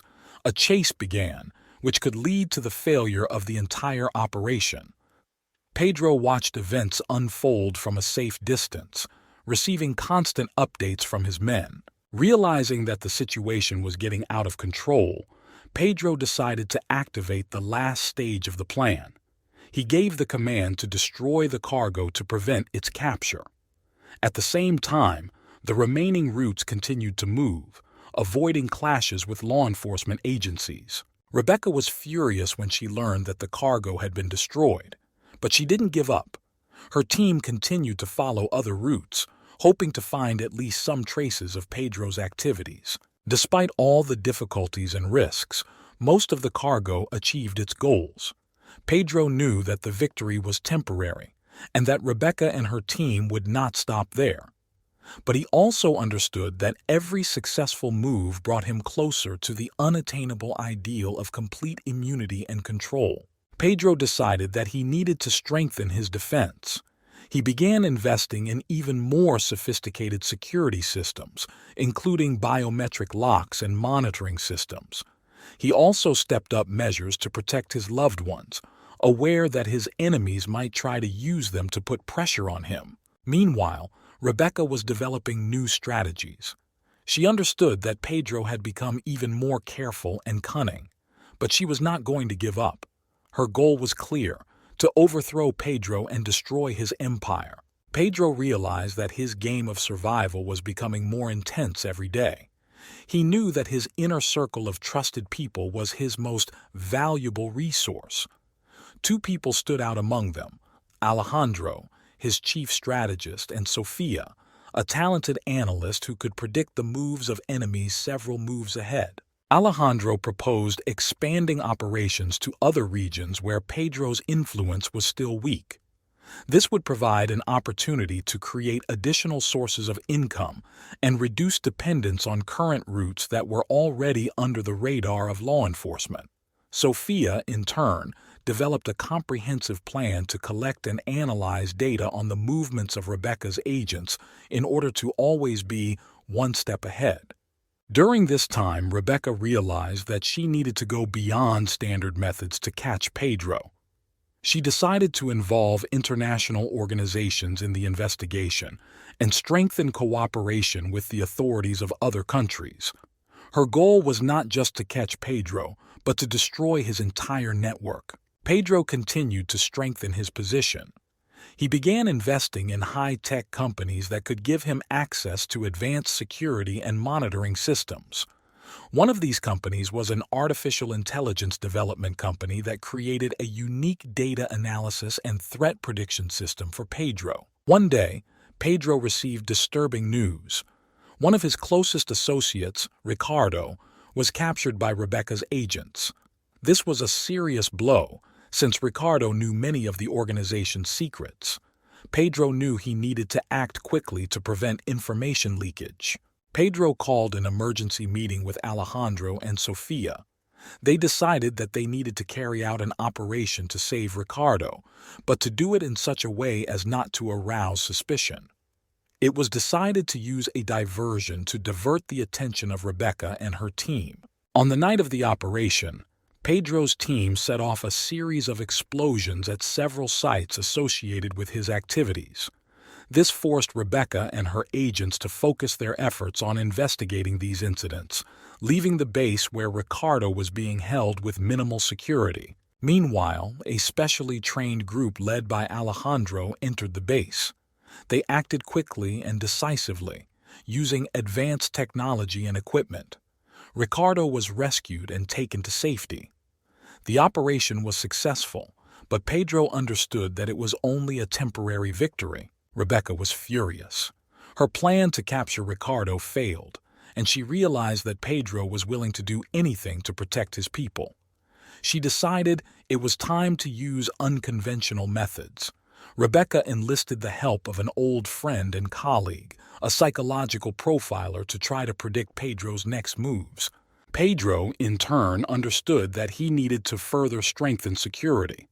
It began installing facial recognition and biometric identification systems at all its facilities. Each member of his team was thoroughly vetted and trained to operate in high-threat environments. Several months passed and the situation seemed to have stabilized.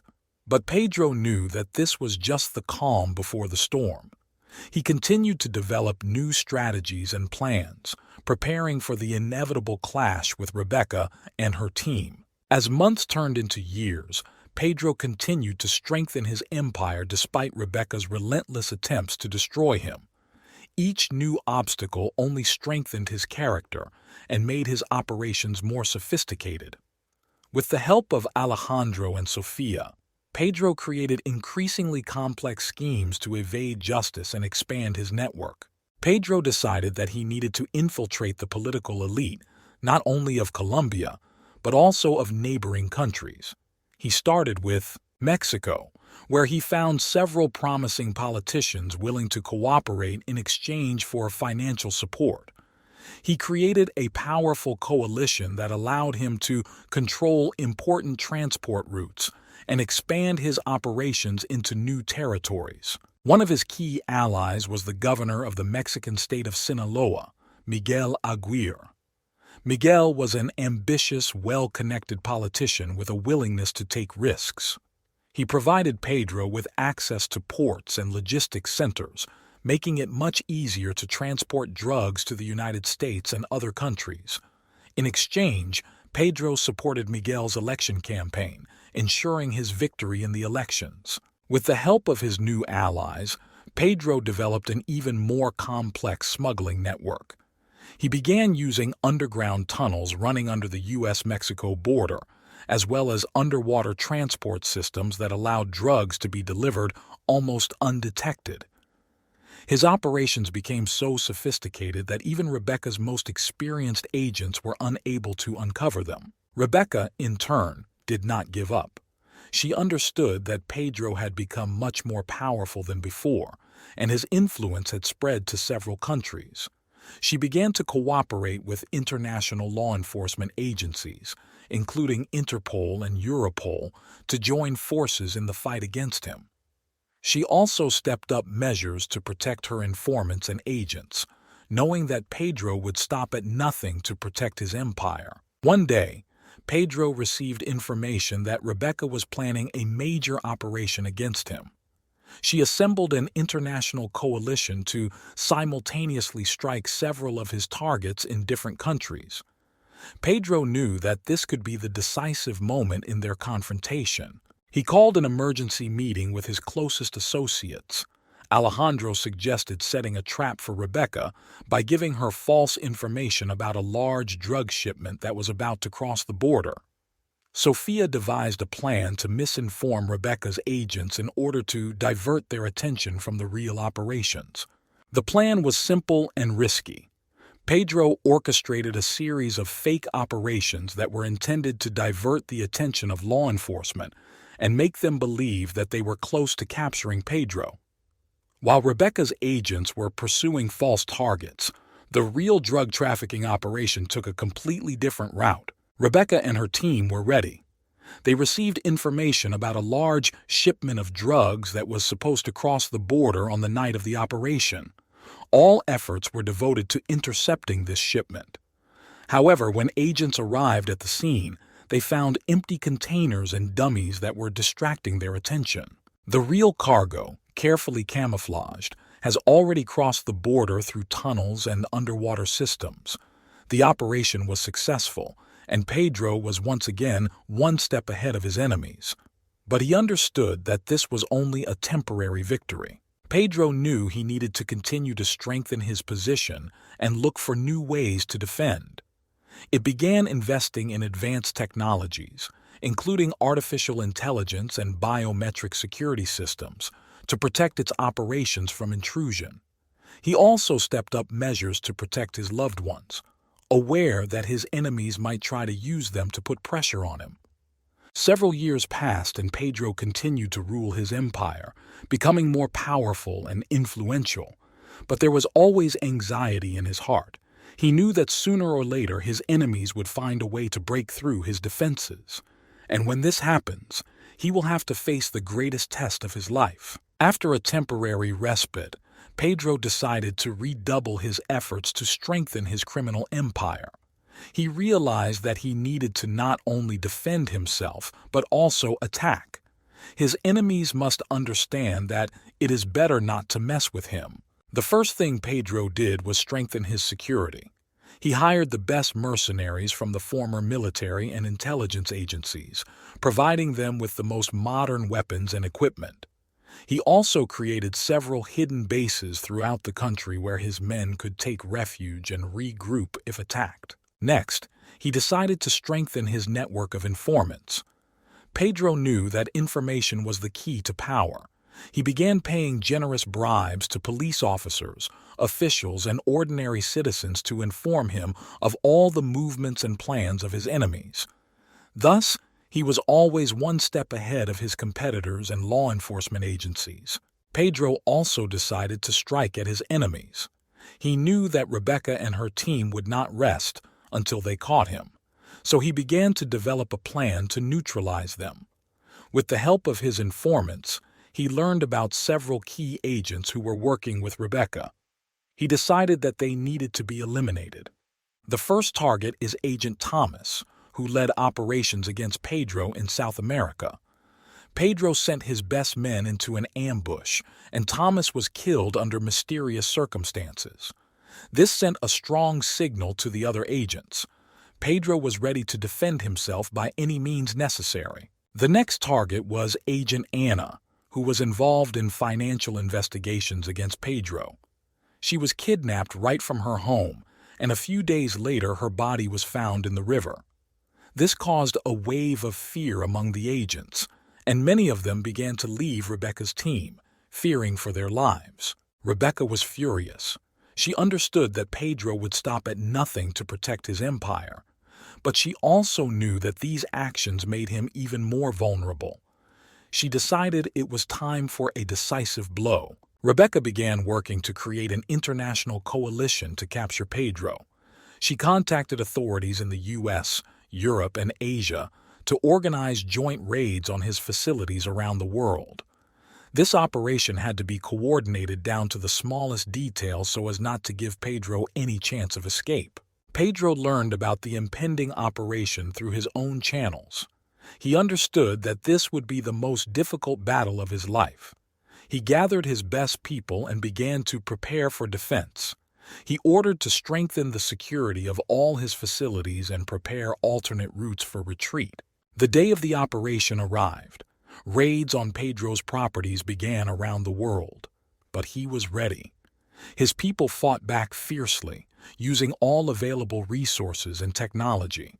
In some places they managed to repel the attack, but in others they suffered serious losses. Pedro personally supervised the defense of his facilities. He knew that his life and everything he had built depended on the outcome of this battle. He fought to the last but understood that the forces were unequal. He had to make the difficult decision to retreat. Pedro and his closest associates hid in one of his secret hideouts. He knew that this was a temporary solution and that his enemies would not stop until they caught him. But he was determined to continue the fight. In his heart there was always a hatred of injustice and a desire to escape poverty, and now he was ready to defend everything he had built until his last breath. Pedro realized that his empire was under threat as never before. International raids and the murders of his comrades shook his position, but he was not going to give up. He decided to go on the offensive and show his enemies that he could not be easily destroyed. Pedro knew he had to strike a series of brutal blows to demoralize his enemies and strengthen his influence in the criminal world. He decided to start by eliminating the main competitors in Colombia and neighboring countries. To do this, he turned to his old allies, Miguel and Alejandro, to coordinate these operations. The first target was José Rodriguez, a drug lord who controlled vast areas of northern Colombia. Pedro sent a group of his best mercenaries to capture and destroy his entire organization. The operation was quick and merciless. Pedro's gunmen broke into José's mansion, destroying all the guards and José himself. This sent a signal to other competitors: no one can feel safe. The next target was a cartel from Venezuela, which began to threaten Pedro's border operations. Pedro developed a plan that included bribing corrupt military personnel and launching an organized attack on the cartel's main bases. At the same time, he used his connections in the Venezuelan army to provide cover for his operations. The plan was carried out with cold-blooded precision. The cartel's bases were destroyed, and their leaders were either killed or captured. These actions strengthened Pedro's reputation as a ruthless and all-powerful leader. His influence spread, and even his enemies began to think twice before challenging him. Meanwhile, Pedro decided to expand his operations in the United States. He began working with local gangs, providing them with drugs in exchange for support and protection. These gangs helped distribute the goods and eliminate competitors who tried to enter Pedro's market. One of these gangs was especially important to Pedro. This was the Northern Wolves group, which controlled a significant part of drug trafficking on the west coast of the United States. Pedro offered them a deal that included regular supplies of drugs, as well as financial and military support. In exchange, the Northern Wolves pledged to protect Pedro's interests and ensure the safety of his operations. With the help of the Northern Wolves, Pedro was able to quickly expand his network throughout the United States. He used bribery and blackmail to subjugate corrupt officials and police officers. His influence grew, and he began to feel more confident. But even in this success, Pedro understood that his main threat remained Rebecca. He knew she wouldn't stop until she got her way. Therefore, he decided to strike at her too. Pedro began to collect information about Rebecca and her closest associates. He learned that she had a family, which she tried to keep secret. Pedro decided to use this to his advantage. He developed a plan that involved kidnapping her family members to force her to stop hunting him. The operation was carefully planned and executed with precision. Pedro's men kidnapped Rebecca's son and husband, leaving her a message demanding that she stop all operations against him. It was a daring and cruel move that should have forced her to retreat. Rebecca was furious, but she understood that now not only her life was at stake, but also the lives of her loved ones. She decided to take a risky step and enter into negotiations with Pedro. She proposed a temporary truce and a meeting to discuss the terms of her family's release. Pedro agreed to the meeting, but he did not trust Rebecca. He understood that this could be a trap.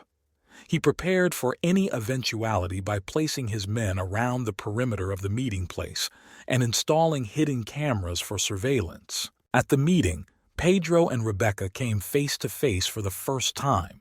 There was tension in the air. Pedro offered his own conditions.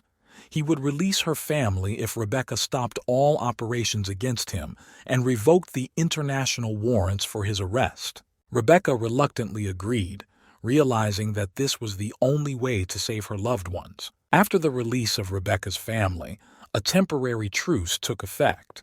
But Pedro knew it was only a matter of time before Rebecca started hunting again. He began to prepare for the next stage of his struggle, realizing that every day could be decisive. After meeting with Rebecca and a temporary truce, Pedro decided to take advantage of the respite to further strengthen his empire. He understood that this truce was only an illusion of security and that Rebecca would soon resume the hunt. Pedro decided to be proactive. The first step was the creation of a new, more complex smuggling network. Pedro began collaborating with international crime syndicates to expand his drug supply routes into Europe and Asia. He established connections with the Italian mafia, Russian and Chinese triads. These alliances allowed him to strengthen his position and create a powerful network spanning the entire world. One of Pedro's key partners in Europe was Lorenzo De Luca, the head of the Italian mafia in Naples. Lorenzo was known for his cruelty and skill in business. Pedro offered him a deal that included joint operations to transport drugs through the ports of Italy and other European countries. In exchange, Pedro gave Lorenzo access to his supply chains and protection from competitors. In Russia, Pedro established connections with an influential crime lord named Sergei Volkov. Volkov controlled a significant part of drug trafficking in Eastern Europe and was interested in expanding his activities. Pedro offered him a partnership that included a mutually beneficial exchange of resources and information. This allowed Pedro to strengthen his position in the region and expand his network. But Pedro knew that external alliances were not enough to protect his empire. He decided to strengthen internal security measures. Pedro hired the best cybersecurity experts to create impenetrable systems to protect his data and communications. He also strengthened measures to protect his people, providing them with the most modern weapons and equipment. During this time, Rebecca, despite the temporary truce, continued to collect information about Pedro and his operations. She knew that her chance to win would come when Pedro made a mistake.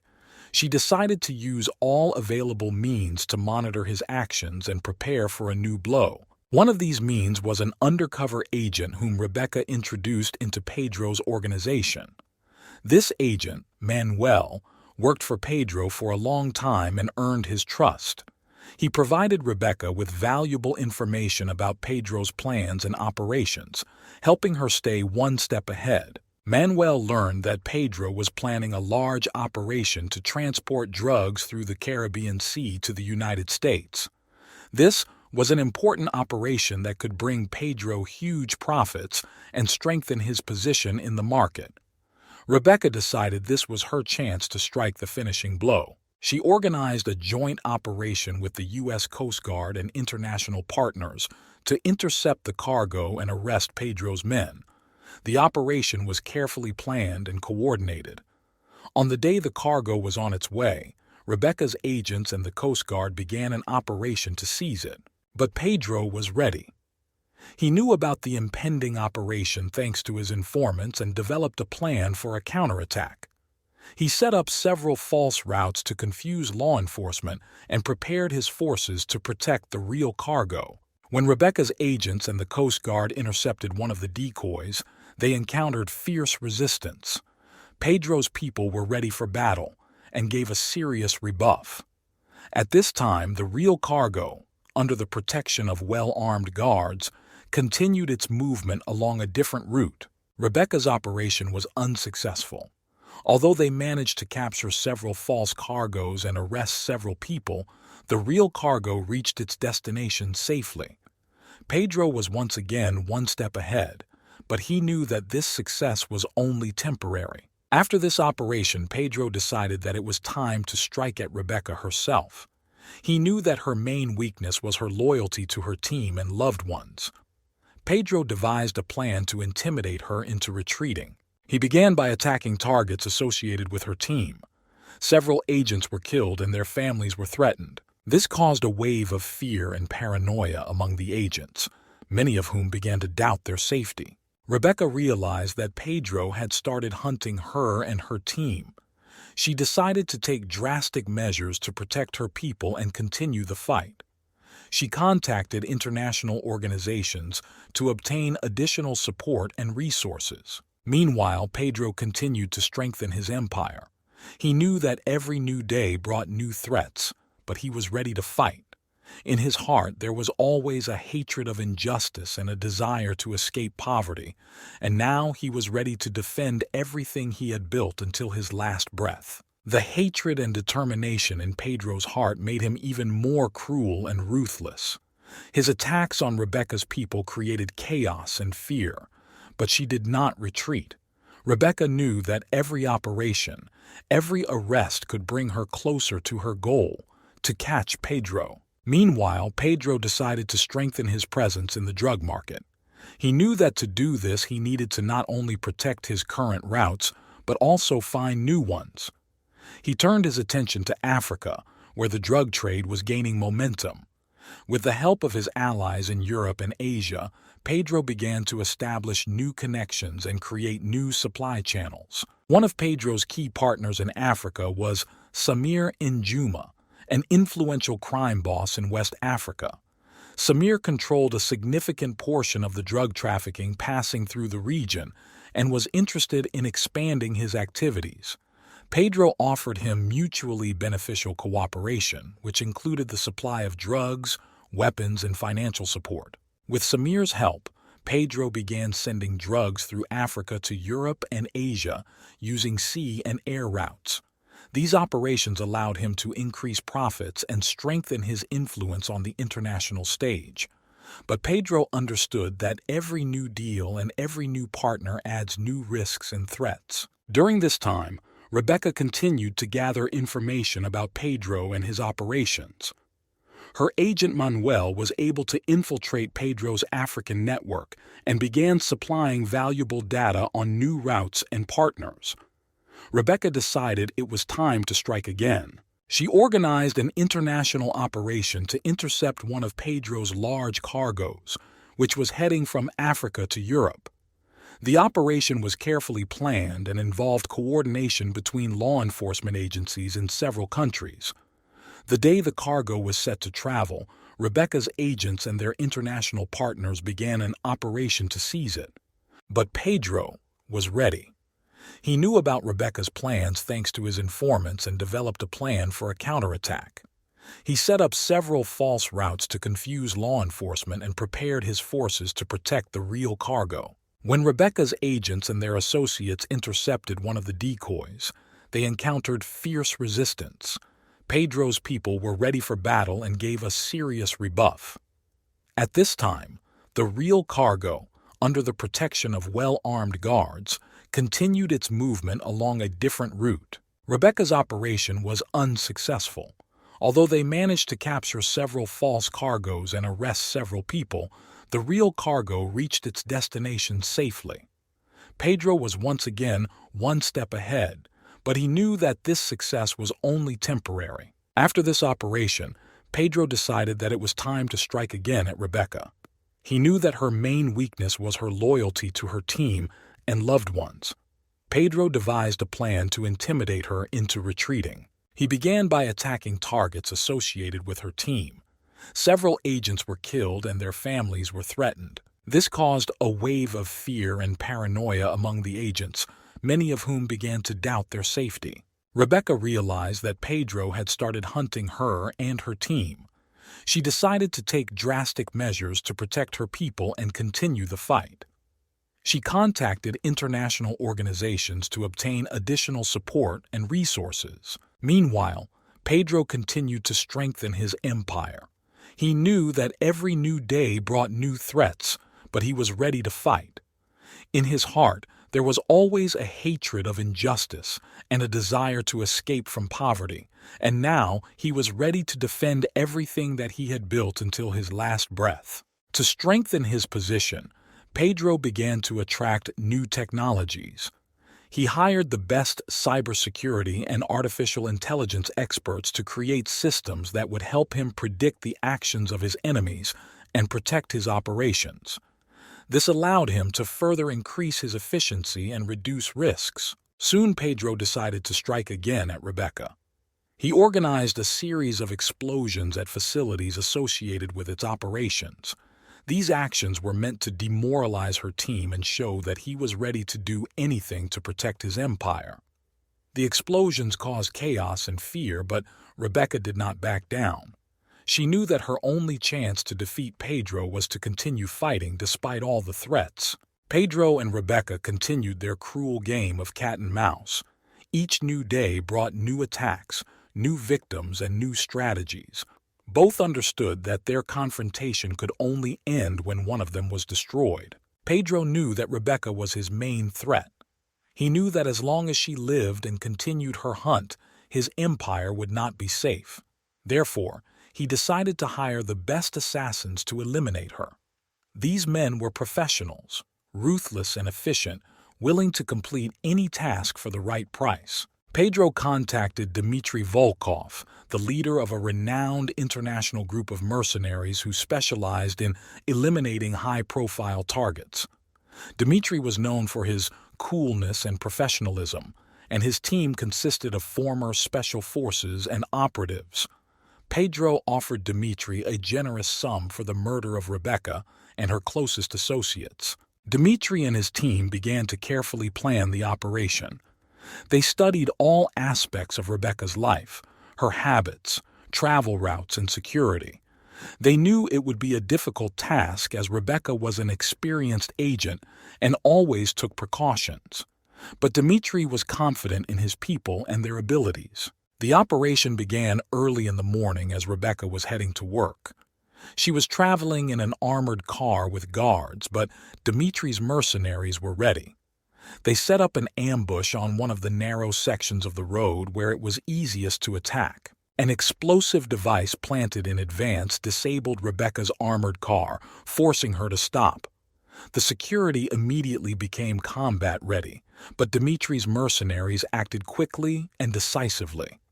A fierce firefight ensued, during which most of Rebecca's guards were killed. Rebecca, using her skills and experience, was able to escape from the car and take refuge in a nearby building.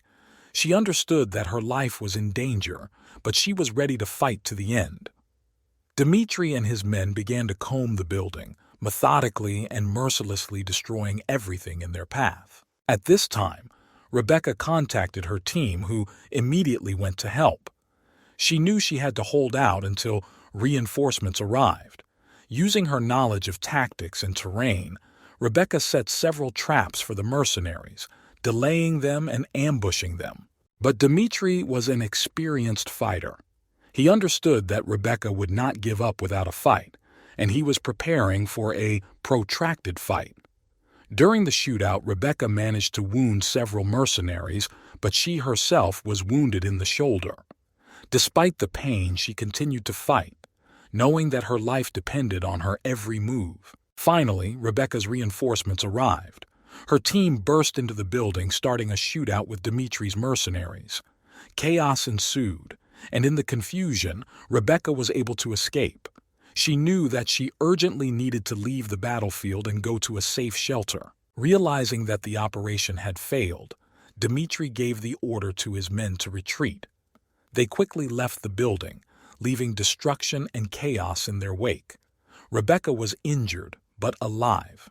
She knew that this incident was a direct blow to Pedro, and that he would not stop until he got his way. Returning to her hideout, Rebecca realized she needed to take drastic measures. She decided it was time to go on the offensive and strike back. She began to develop a plan to capture key figures in Pedro's organization in order to weaken his influence and force him to make a mistake. Pedro, upon learning of the failure of the operation, was furious. He understood that Rebecca would become even more cautious and decisive. He knew that eliminating her had become an even more difficult task, but he was not going to back down. Pedro decided that he needed to find a new approach and strike a blow that Rebecca would not be able to anticipate. Pedro couldn't afford to show weakness. He understood that now he needed to act even more decisively and ruthlessly. The failure of the operation against Rebecca showed him that it was necessary to change tactics and use more cunning methods. Pedro decided that the next attempt to eliminate Rebecca should not only be sudden, but also carefully planned. He turned to his longtime ally, a hacker named Lorenzo, who had exceptional skills in cybercrime. Lorenzo could hack any security system and penetrate the most secure databases. Pedro's plan was to use Lorenzo to gain information about all of Rebecca's movements and communications. The hacker had to hack into her email, phones, and surveillance systems. This would allow Pedro to gain a full understanding of her plans and prepare a new operation to eliminate her. Lorenzo quickly completed the task. He managed to hack all of Rebecca's devices and gain access to her secret files. Pedro now knew her every move, every message, and every place where she appeared. This gave him a huge advantage. Using the data obtained, Pedro developed a new plan. He decided to use disinformation to lure Rebecca into a trap. He fed her false information about a supposedly large drug deal that was about to take place at one of his properties. This place was carefully prepared for an ambush. Rebecca, considering the information reliable, decided to use this chance to capture Pedro. She gathered her team and began preparing for the operation. They devised a plan of attack, thinking they could take Pedro by surprise and finally capture him. The day of the operation arrived. Rebecca and her team arrived on the scene, ready to fight. But when they entered the building, they were greeted not by drugs and dealers, but by empty rooms and silence. Suddenly, the doors slammed shut and the building was filled with Pedro's men, armed to the teeth. A fierce firefight began. Rebecca and her team were trapped, unable to escape. Pedro's people acted coordinatedly and mercilessly, trying to destroy everyone without exception. Rebecca realized that they had fallen into a carefully planned trap. However, she was not going to give up.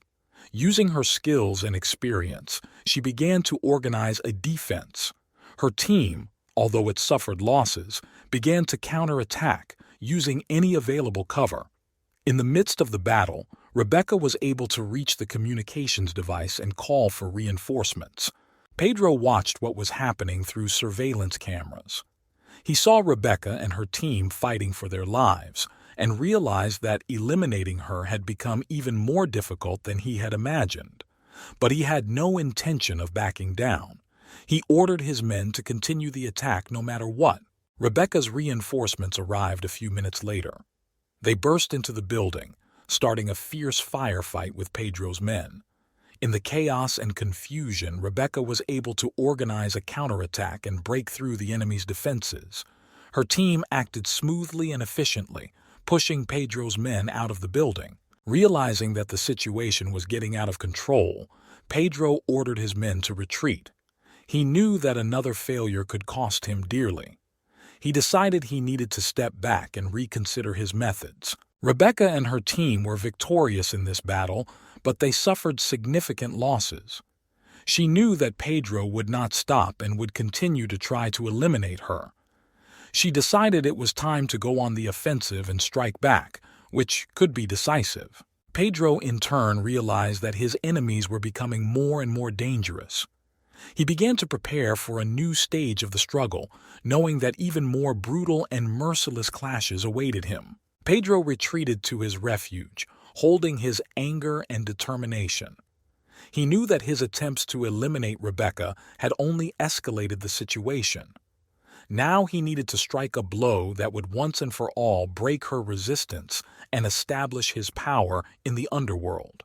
At this moment, Pedro decided to attract even more brutal and experienced mercenaries, those who were ready to do anything for a large sum of money. He became involved with a group of international hitmen known as the Shadows, who were known for their ruthlessness and professionalism. These people asked no questions and left no witnesses. Pedro gave them a mission: to eliminate Rebecca and all of her closest associates, including informants and undercover agents. He wanted this strike to be fast, precise, and uncompromising. The Shadows began their hunt. They acted secretly, carefully planning their every action. Their first target was one of Rebecca's closest associates, Agent Mark, who was involved in financial investigations against Pedro. Mark was tracked down and killed in his own home, leaving only traces that led to Pedro. The next target was Agent Sarah, who was responsible for coordinating operations against Pedro. Shadows entered her apartment and ambushed her. They waited for her to return home and struck when she least expected it. Sarah was killed quickly and quietly, leaving her body as a warning to others. Rebecca was furious and horrified. She understood that Pedro would not stop until he destroyed everyone who stood in his way. She tightened security and ordered her people to be ready. But even this could not prevent the next attack. The Shadows continued the hunt, eliminating Rebecca's agents and informants one after another. Their actions were fast and deadly, leaving no time to react. Soon, Rebecca's entire department was in danger of being destroyed. Rebecca knew she had to strike back or her team would be destroyed. She decided to use the latest resources and information to deal a powerful blow to Pedro's empire. She contacted international law enforcement agencies and organized a major operation to seize several of Pedro's key assets. The operation began with simultaneous raids on Pedro's warehouses, laboratories, and logistics centers in several countries. Rebecca personally led one of the raids to show that she did not give up and was ready to fight to the end. During the raids, dozens of Pedro's people were arrested and huge quantities of drugs and weapons were seized. This was a serious blow to his empire, which showed that Rebecca did not intend to retreat. Pedro, learning about the losses, was furious. He knew that Rebecca had gone on the offensive and that he needed to take drastic measures. He decided to use his entire arsenal to regain control and show who was in charge. Pedro ordered his men to launch a series of attacks on key law enforcement-related installations and infrastructure. These attacks were meant to create chaos and fear, showing that Pedro was willing to do anything for his empire. The attacks began with explosions at several police stations and law enforcement offices. The explosions were carefully planned and synchronized to cause maximum damage and paralyze the police. At the same time, Pedro's men began to ambush patrols and detainee convoys, initiating brutal firefights and freeing their own. Rebecca knew the situation was getting out of control. She knew that Pedro was becoming more desperate and dangerous. She needed to find a way to stop him before it was too late. In a desperate attempt, Rebecca decided to use an old government connection. She turned to her former colleague, who now held a senior position in the Ministry of Defense. She told him everything that was happening and asked for help in organizing an operation using military force. The colleague agreed to help, realizing that Pedro posed a threat not only to law enforcement, but also to national security. He organized a special operation with the participation of elite units that were supposed to deal a decisive blow to Pedro's empire. The operation began with a large-scale invasion of several key Pedro installations. Military forces used all available means, including helicopters, armored vehicles, and special forces. This was a real assault aimed at destroying Pedro's entire infrastructure. At this time, Pedro, realizing that his empire was collapsing, began to prepare for the last battle. He gathered all his remaining men and fortified his main refuge, preparing to defend himself to the last. He knew that this was his last chance to hold on to everything he had built. The assault began early in the morning. Military forces surrounded Pedro's hideout and launched a massive attack. The smell of gunpowder was in the air and explosions were heard. Pedro's men fought desperately, but their forces were insignificant compared to the power of the war machine. In the midst of the battle, Pedro realized that it was all over. He knew that he could not hold on to his empire, but he was determined to fight to the end. He picked up his weapon and walked to the front line, ready to face his fate. Pedro understood that his empire was collapsing, and that the victory of Rebecca and her allies was inevitable. In a shelter surrounded on all sides, he made his final decision. He knew that he could not escape capture, and that his enemies would do anything to break his spirit and show the world his fall. Pedro climbed to the roof of his fortified complex, which overlooked the unfolding battle. He watched as his men fought desperately to hold their ground, but knew it was only a matter of time. The smell of gunpowder and burning equipment was in the air, and explosions and screams were heard in the distance. Pedro knew that his death should be symbolic, that it should leave a mark on the hearts of those who supported him and those who hated him. He pulled out a photo of his family from his pocket, his mother and father, who had always been a source of strength and motivation for him. He looked at their faces and remembered how it all began, with a dream to escape poverty and injustice. He took out his pistol, which he always had with him. This was the weapon with which he fought through many battles and survived many dangerous situations. Pedro knew that it was with this pistol that he would meet his death. Raising the weapon to his temple, Pedro took a deep breath and closed his eyes for a moment. At that moment, his whole life flashed before his eyes. His childhood on the streets, his first steps in the criminal world, his rise to the top of the drug business, and numerous battles for his survival. He understood that every step he took, every decision led him to this moment. Taking one last look at the chaos around him, Pedro clutched the gun tightly and said in a quiet voice, "I was what I was supposed to be." Then he pulled the trigger. The sound of the shot drowned out all other sounds of the battle. Pedro fell onto the roof of his shelter, leaving behind only a bloody stain and a pistol that rolled to the side. At that moment, everything around froze. His men, seeing that their leader had fallen, began to surrender or retreat. Rebecca and her allies heard the shot and knew the battle was over. Rebecca went up to the roof to make sure Pedro was dead. She saw his body lying in a pool of blood and felt mixed feelings. It was a victory, but a bitter victory. Pedro was her greatest enemy, but he was also her greatest challenge, an adversary who forced her through many trials. Soon news of Pedro's death spread throughout the world. His death became a symbol of the fall of a great empire, but also a warning to all who sought to follow his path. His name remains in history as one of the most dangerous and influential drug lords, but also as a man who could not escape his end. After Pedro's death, his empire quickly fell apart. Without their leader, his people lost morale and organization. Rebecca and her allies began a massive operation to seize Pedro's remaining assets, arresting his closest associates and dismantling his criminal networks. The remnants of Pedro's cartel tried to resist, but without his strategic mind and leadership, they could not hold out. Many of them were arrested, and those who escaped arrest fled or died in internecine wars for the remaining inheritance. Rebecca was finally able to catch her breath. She knew her work wasn't over yet, but Pedro's death was a huge victory.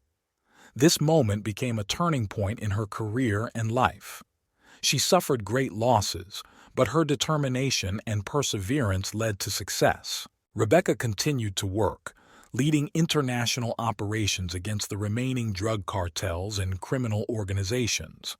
She became known in law enforcement circles as an implacable fighter against organized crime.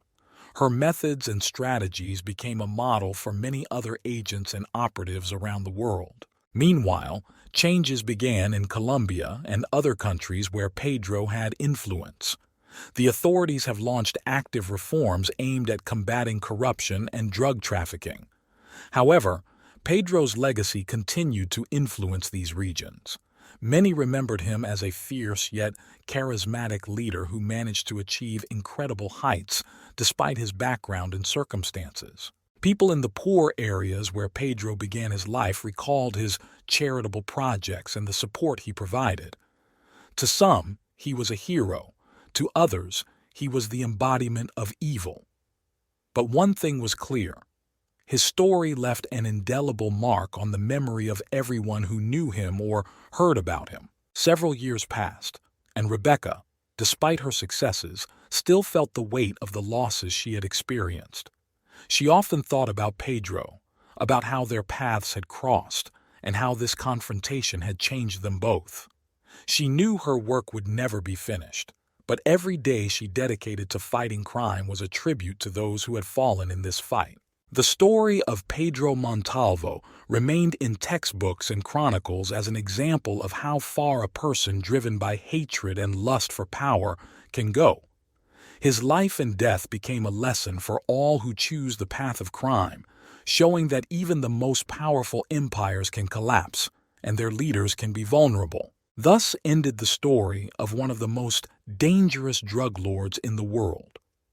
But the fight against crime continued, and new heroes stood up to defend the law, inspired by Rebecca's example and her determination to see the matter through to the end. Third criminal story. Small town in the middle of America, 1990s. Quiet street with houses in a row. The sunset is visible in the background, creating a feeling of calm and warmth. Inside a modest but cozy house. In the living room, photographs of family holidays hang on the walls. Little Johnny, a 6-year-old boy, quiet and thoughtful, plays with toy cars on the carpet. His mother, a young woman with kind eyes, is preparing dinner in the kitchen. Every now and then she glances at Johnny and smiles. Suddenly Johnny's father bursts into the house. He is clearly not in the mood. His face is distorted with anger. Johnny quickly puts the toys away, trying not to attract attention to himself. Johnny's dad yells at Johnny's mom, accusing her of something minor. Johnny watches the scene, his face tense. Mom tries to calm her father down, but he doesn't let up. Johnny stands up and heads towards the door. He leaves the house and sits on the porch, trying to get away from the noise and screams inside. It's quiet outside. You can only hear the wind rustling the leaves. Several years pass. Johnny is already a teenager. He sits at the back of the classroom, staring out the window. The teacher explains something, but Johnny doesn't listen. His thoughts are far away. During recess, Johnny goes out into the schoolyard. He stays away from other children, trying not to attract attention to himself. Suddenly, several older boys come up to him and start mocking him. Johnny doesn't answer, but his eyes sparkle with determination. After school, Johnny goes home. On the way, he notices how the same older boys are pestering a small child. Johnny, without hesitation, runs up and stands up for him. A fight ensues. Johnny goes home with cuts and bruises on his face. He knows that he can get a scolding for his actions, but in his heart he feels that he did the right thing. When he comes home, his mother sees his condition and asks worriedly what happened. Johnny briefly replies that he was just getting into a fight. She carefully treats his wounds without asking unnecessary questions. Years pass. Johnny is getting older and stronger. He is no longer afraid of older boys. He is respected and feared by the whole school. He makes several loyal friends with whom he spends time.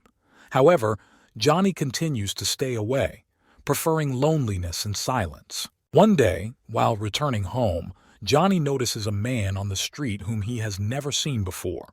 He stands by a parked car and carefully examines something. Suddenly, the man turns around and stares at Johnny. There is a silent exchange of glances between them, which lasts only a couple of seconds but leaves a deep mark on Johnny's soul. That night, Johnny can't sleep. He thinks he sees that person's face every time he closes his eyes. Questions begin to swarm in your head. Who is he? What was he doing on their street, and why was he looking at him so intently? The next day, Johnny decides to take a walk around the city. He goes to the park, where he often spends time watching people. Again, the same stranger attracts his attention. This time, he sits on a bench and reads a newspaper. Johnny decides to get closer and pretend he's just passing by. The stranger lifts his head and looks at Johnny again, but this time he smiles and nods in greeting. Johnny is confused but nods in response and moves on. Several weeks pass, and Johnny notices that the stranger has begun to appear frequently in the places where he goes.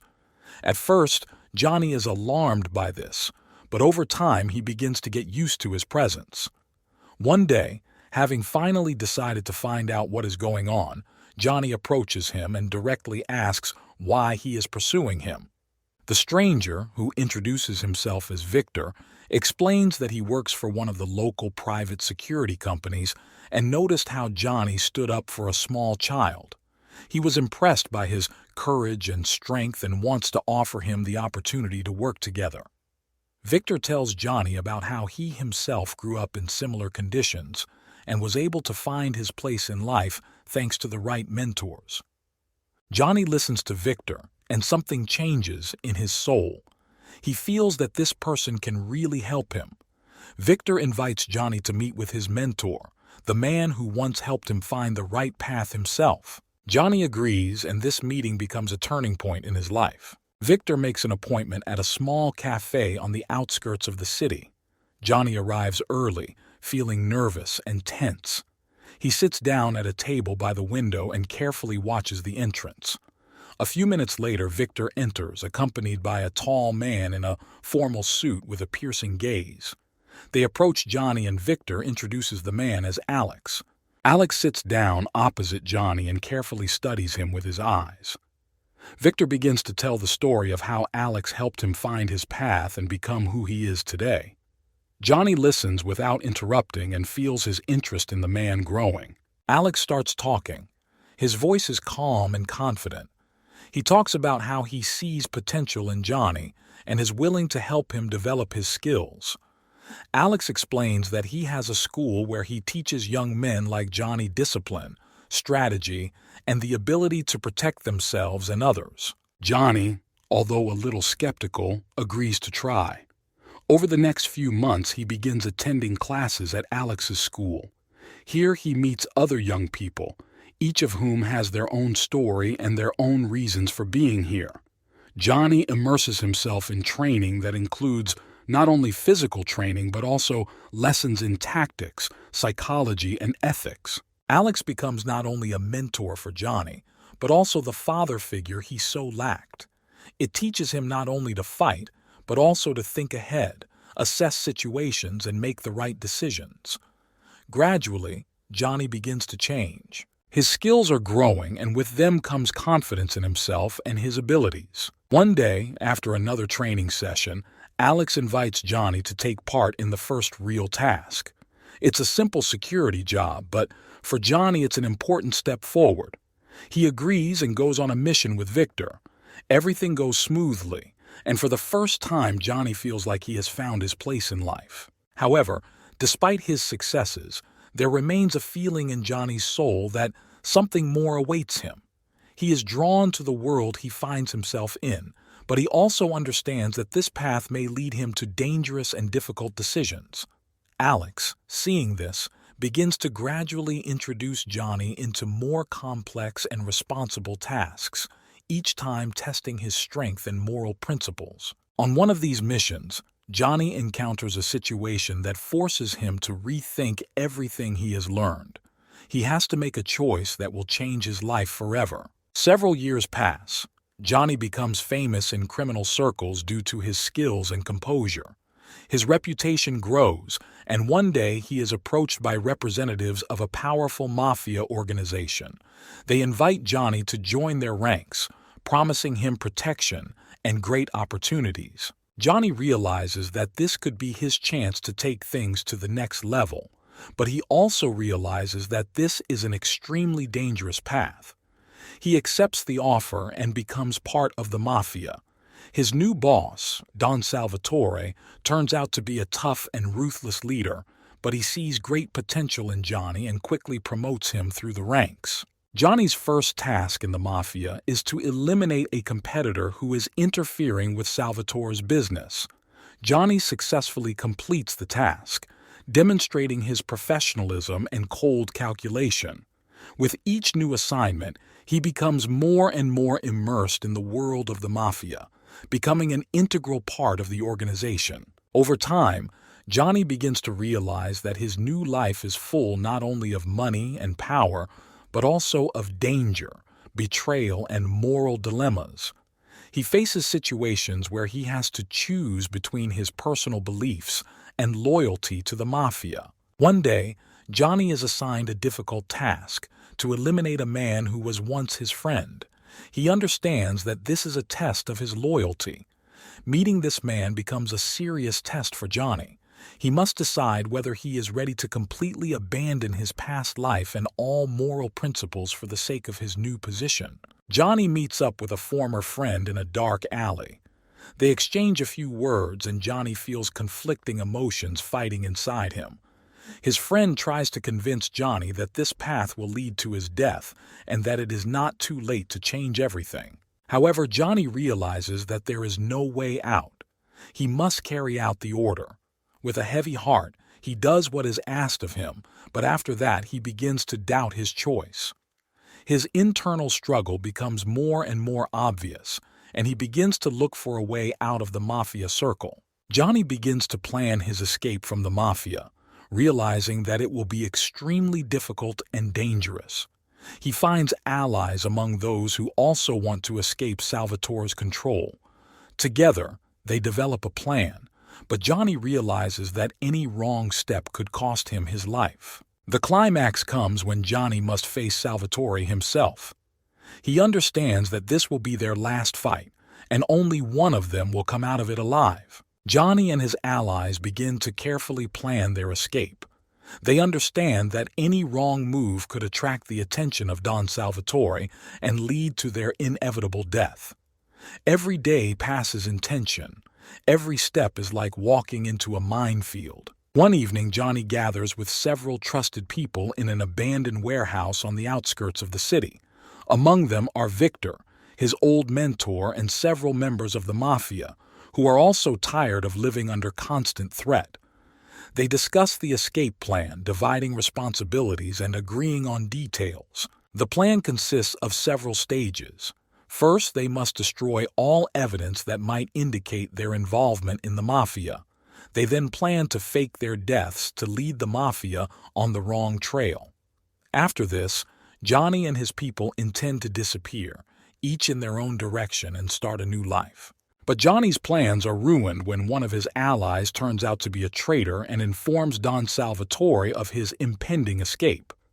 Salvatore immediately orders the capture of Johnny and his men. A surprise attack at a warehouse leads to a brutal shootout. Johnny and his remaining allies fight for their lives, but realize their chances of success are slim. Johnny manages to escape, but loses several of his men in the battle.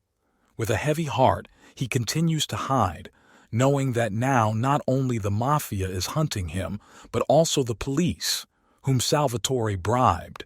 He realizes that his life will never be the same again. He finds refuge in an old house on the outskirts of the city. There, alone, he begins to think about his next steps. He understands that the only way to stop this hunt is to eliminate Don Salvatore himself. Johnny decides he must take matters into his own hands and strike first. He begins to collect information about Salvatore's habits and routes. Johnny uses all his connections to get accurate information about the location of Don and his guards. He plans an attack that will be his most dangerous and risky mission yet. Johnny sneaks into the Salvatore mansion under cover of darkness. He moves quietly and carefully, avoiding guards and surveillance cameras. He knows he only has one chance. There is silence inside the mansion, broken only by the occasional step of security. Johnny approaches Salvatore's office. When he finally comes face to face with Don, they have a short and tense conversation. Salvatore laughs, confident of his victory, but Johnny remains cool. At the decisive moment, he delivers a precise blow that takes Salvatore's life. Weeks have passed since Johnny killed Don Salvatore and disappeared. The police began an investigation, but despite all their efforts, they could not find a trace. Johnny skillfully hid all his tracks, using his knowledge and skills acquired over the years in the mafia. The police are interviewing all possible witnesses, but no one knows where Johnny is. Some believe that he left the country. Others suggest that he is hiding somewhere in the city. Detective Mark Raymond, an experienced investigator, takes on the case. He begins to carefully study all the details, trying to understand Johnny's motives and logic. Mark visits places where Johnny once visited, talks with his former acquaintances and partners. He begins to put the puzzle together, but the key piece is still missing. Meanwhile, Johnny changes his appearance and moves from place to place, always one step ahead of the police. One day, during a search in one of the abandoned buildings, Mark finds an old notebook that belonged to one of Johnny's allies. It contains seemingly insignificant entries, but one of them attracts the detective's attention. The notebook mentions a certain quiet house on the outskirts of the city, a place that Mark did not know about before. Mark decides to check this place out. He goes there late at night, trying not to attract attention. The quiet house turns out to be abandoned and, at first glance, empty. But after searching it, Mark finds a cache of weapons and ammunition. This confirms that someone has been here recently. Meanwhile, Johnny observes the actions of the police from afar. He understands that Mark is a serious and skillful opponent and that he needs to be even more careful. Johnny decides to create a false trail to lead the police in the other direction. He leaves several clues indicating that he plans to leave town by train. Mark and his team follow this trail, but quickly realize that they have been deceived. Johnny, meanwhile, continues to move around, using his connections to stay safe. He understands that sooner or later the police will be able to get on his trail, so he decides to prepare a backup plan. Johnny contacts Victor, who has remained in the shadows all this time. Victor offers help and refuge abroad, but Johnny doesn't want to leave the country. Instead, he decides to meet with Victor to discuss his options. The meeting takes place in an old, abandoned warehouse where they once planned their escape. Victor offers Johnny the opportunity to hide in one of the remote regions of the country where he has reliable people. Johnny agrees, realizing that this may give him time to consider his next steps. He thanks Victor for his help and sets off. Meanwhile, Mark doesn't give up. He begins to realize that Johnny is acting with the help of some of his old connections. Mark decides to change tactics and begins to follow those who were once close to Johnny. He hopes this will lead him to the right clue. Johnny finds refuge in a small town far from large cities. He tries to start a new life, but always remains on guard. Johnny found a quiet and secluded place in a small town. A house on the outskirts surrounded by forest became his refuge. Here he could remain unnoticed, live a simple life, and consider his next steps. Time passed, and Johnny tried not to attract attention to himself. He took temporary jobs, worked part-time in local stores and farms, changing places and not staying anywhere for long. Several months have passed. The police, despite Mark's efforts, gradually stopped active searches, switching to other cases. Mark, however, did not give up trying to find Johnny, confident that he was somewhere nearby. One evening, as Johnny was sitting on the porch of his house, the local postman approached him and handed him an envelope without a return address. Inside was a note. "We know where you are. Be careful." Johnny immediately realized that someone had found him. He quickly began to pack his things, realizing that he needed to leave this place immediately. While Johnny was getting ready, he heard a car. Through the window, he saw a car drive up to the house. Two men, clearly not locals, came out. Johnny realized that he did not have time to escape. He quickly hid in the basement, holding his weapon at the ready. The men entered the house and began to search it. Johnny watched them through a small hole in the floor. He understood that these could either be people from the mafia or mercenaries sent to eliminate him. As the men approached the basement, Johnny jumped out from his hiding place, quickly and silently eliminating them both. Realizing that his hiding place was no longer safe, Johnny decided to move on. He used the car the men arrived in to leave town. On the way, he thought about who could find him and how. Apparently, someone very well connected was still looking for him. Johnny headed to another city, this time even more remote and little known. There he found an abandoned house in the forest, which became his new refuge. He changed his appearance again, making it even less noticeable, and became even more careful. Johnny understood that he needed not only to hide, but also to find out who continued to pursue him and why. Several months have passed in the new location. Johnny began to organize his life again, but this time he was prepared for possible troubles. He contacted Victor, who was still his only reliable ally. Victor said that rumors about Johnny are still circulating, but there is no longer an active search. However, Johnny couldn't relax. He felt that he could be in danger again at any moment. He continued to train, stay in shape, and prepare for possible threats.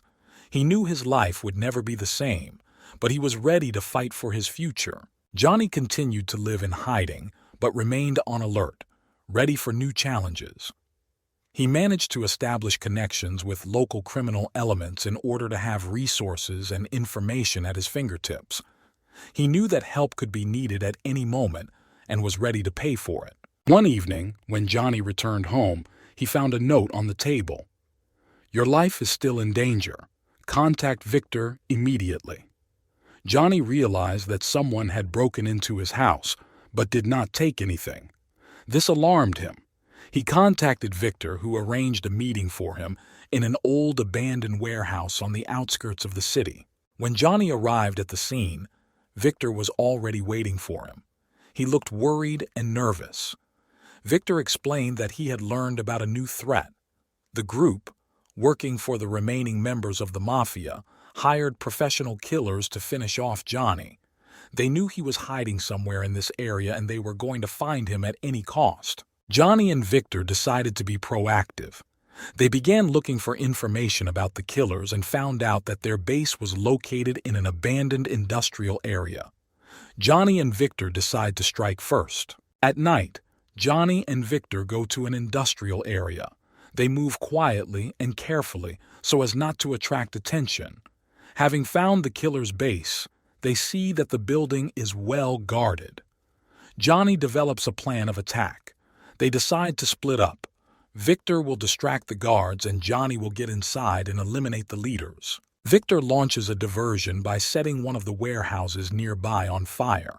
The guards rush to put out the fire, giving Johnny the opportunity to enter the building. He moves quietly, eliminating the guards one by one until he reaches the main office. There, he encounters the leader of a group of killers, an experienced and brutal fighter named Marco. A violent fight ensues between Johnny and Marco. Marco proves a worthy opponent, but Johnny uses his experience and skills to gain the upper hand. He emerges victorious but realizes that this is just the beginning. His enemies will not stop until they destroy him. After destroying the killer's base, Johnny and Victor realize that they now need to find and eliminate those who ordered the murder. They begin to search for information about the remaining members of the mafia, trying to act quickly and efficiently. Johnny and Victor are on the trail of one of the mafia bosses, Carlo, who recently moved to the city and established his own rules. Carlo is cruel and ruthless, running a large drug and weapons trafficking network. Johnny decides that his next target is Carlo. With Victor's help, Johnny infiltrates Carlo's lair, located in a luxurious mansion in the city center. They decide to act cunningly, infiltrating the ranks of Carlo's people under the guise of new mercenaries. Victor obtains fake documents and arranges a meeting with one of Carlo's trusted people. Johnny and Victor begin working for Carlo, collecting information about his plans and routes. They learn that Carlo is preparing a major arms deal and decide to use this moment to strike. They plan to ruin the deal, kill Carlo, and destroy his organization. On the appointed day, Johnny and Victor, along with the rest of Carlo's people, go to make a deal. Everything goes according to plan until Johnny decides to take action. At the right moment, he and Victor launch an attack, eliminating the guards and blowing up the weapons warehouse. Chaos ensues, and in the chaos, Johnny finds Carlo. The final fight takes place between them. Johnny realizes that this is his chance to put an end to this mafia network once and for all. He fights Carlo using all his skills and experience. Finally, Johnny wins, eliminating Carlo and destroying his empire. But Johnny realizes that his struggle does not end there. He knows that there will always be new enemies, and he will have to be on alert. However, now, with Victor's support, he is ready for whatever the future brings. After eliminating Carlo and destroying his empire, Johnny and Victor realize that a new stage is beginning in their lives. Despite successfully taking down one of the mob bosses, they realize they must deal with the consequences of their actions. The remaining members of the mafia begin to unite to avenge Carlo and regain lost ground. The police, having learned about Carlo's death and the ruin of his organization, intensify the investigation. Mark Raymond, not losing hope of finding Johnny, uses all available resources to get on his trail. He realizes that Johnny is not acting alone and that he has a powerful ally. Mark decides to monitor all suspicious movements in the criminal world, hoping to find a clue. Meanwhile, Johnny and Victor continue to strengthen their positions. They know that the next attack could happen at any moment. Johnny contacts other former allies who are willing to help in their fight. They form a small but effective team, ready for any challenge. One night, while Johnny and Victor were discussing their future plans, they receive a message from one of their informants. A group of mercenaries with ties to the mafia are sent to the city to destroy them. Johnny and Victor decide to be proactive. They ambush the mercenaries in an abandoned building on the outskirts of the city. Victor and Johnny carefully prepare for the attack, setting traps and placing people in key positions. When the mercenaries arrive, a fierce firefight ensues. Johnny and his team fight desperately, knowing that their lives depend on it. After a long and grueling battle, Johnny and his men are victorious. However, they understand that this is just the beginning. The mafia will not stop until it destroys them completely. Johnny decides that they must strike at the very roots of the mafia network. Johnny and Victor begin an investigation to find out who is behind all the latest attacks. They discover that the true leader of the mafia, a man named Don Luigi, runs all operations from abroad. Don Luigi is a cunning and ruthless mafioso known for his brutal methods. Johnny and Victor decide to go abroad to find and eliminate Don Luigi. They know this will be their most dangerous mission yet, but they are willing to risk everything for the ultimate victory. Using their connections and resources, they begin to plan the operation. Arriving in Europe, Johnny and Victor begin to collect information about Don Luigi. They penetrate his surroundings, trying not to attract attention. They manage to find out that Don Luigi is hiding in a fortified villa on the Italian coast. Johnny and Victor decide to attack the villa at night when security will be minimal. On the night of the attack, Johnny and his team sneak up to the villa, using the darkness as cover. They quietly eliminate the guards and get inside. Johnny realizes that this is their only chance. He finds Don Luigi in his office and enters into a brutal fight with him. Don Luigi turns out to be an experienced and strong opponent, but Johnny, using all his skills and experience, defeats him. He understands that with the elimination of Don Luigi, the Mafia network will be completely destroyed. However, he also realizes that his life will never be the same. After returning to the United States, Johnny and Victor realize that they have changed the criminal world forever. They have become legends, but at the same time their lives are now full of constant danger. They decide to continue fighting the remaining criminal elements, knowing that this is their path and their destiny. After returning to the United States, Johnny and Victor decide to lay low for a while to consider their next steps. They understand that in the world of crime, there will always be new threats and new enemies. At the same time, they cannot live in constant fear that someone will find them and destroy them. Victor finds shelter for them on the border with Mexico, a small house in the mountains surrounded by dense forest. Here they spend several months analyzing everything that happened and planning their further actions. Johnny continues to train, keeping himself in excellent shape, ready for any eventuality. Meanwhile, big changes are beginning in the criminal world. After the death of Don Luigi and the destruction of his empire, other mafia groups try to fill the resulting power vacuum. A war for territory and influence begins in the city, which attracts the attention of the police and the media. Detective Mark Raymond, despite the temporary lull, continues to monitor events. He realizes that Johnny is still alive and that he may be playing an important role in these changes. Mark begins to collect information about the new mafia leaders, hoping to get on Johnny's trail through them. One day, Victor receives a message from one of his old contacts. He reports that a new mafia group, led by a certain Antonio Rossi, has begun to gain strength and plans to restore the old order. Rossi is known for his cruelty and ambition, and Victor realizes that this could be a serious threat. Johnny and Victor decide that they must stop Rossi before he becomes too powerful. They begin to collect information about his activities and plans. Using their connections and resources, they find several key people around Rossi who can help them undermine his influence from within. One evening, Johnny and Victor go to meet one of the informants.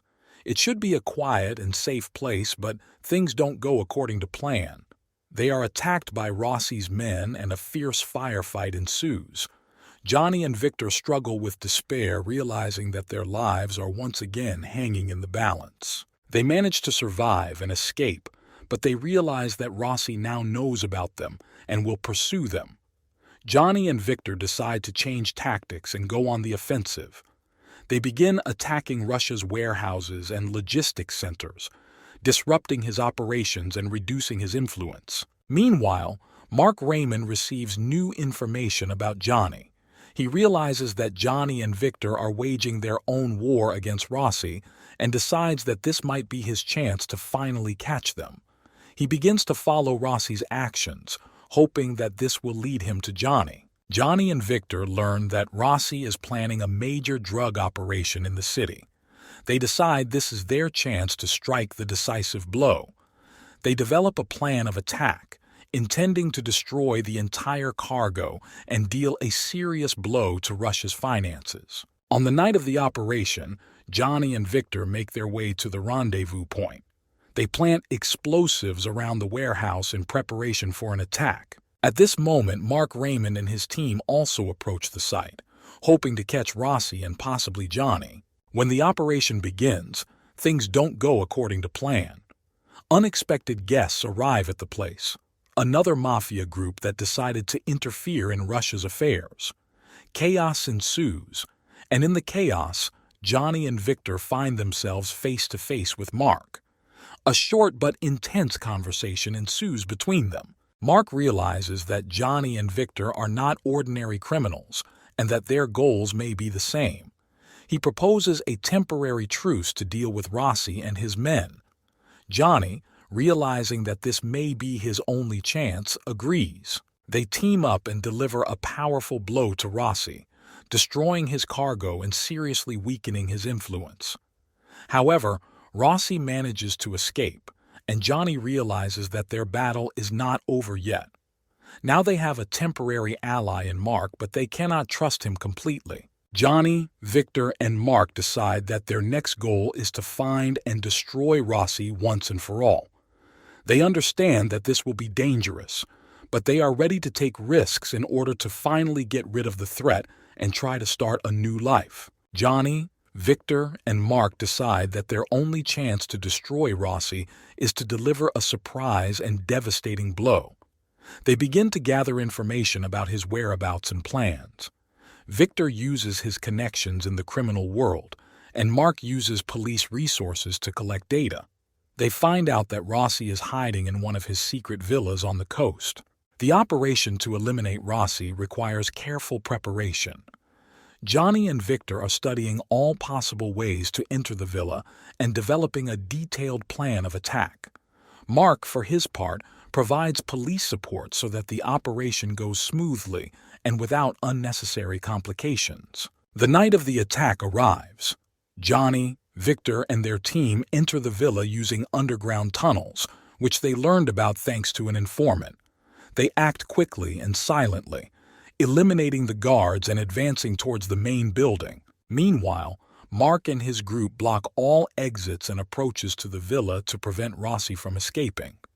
They are ready to intervene if necessary, but try to keep a low profile so as not to attract attention until the decisive moment. Johnny and Victor enter the main house. They know that Rossi is well guarded, but they are counting on the effect of surprise. When they enter the office, Rossi is already waiting for them, surrounded by his bodyguards.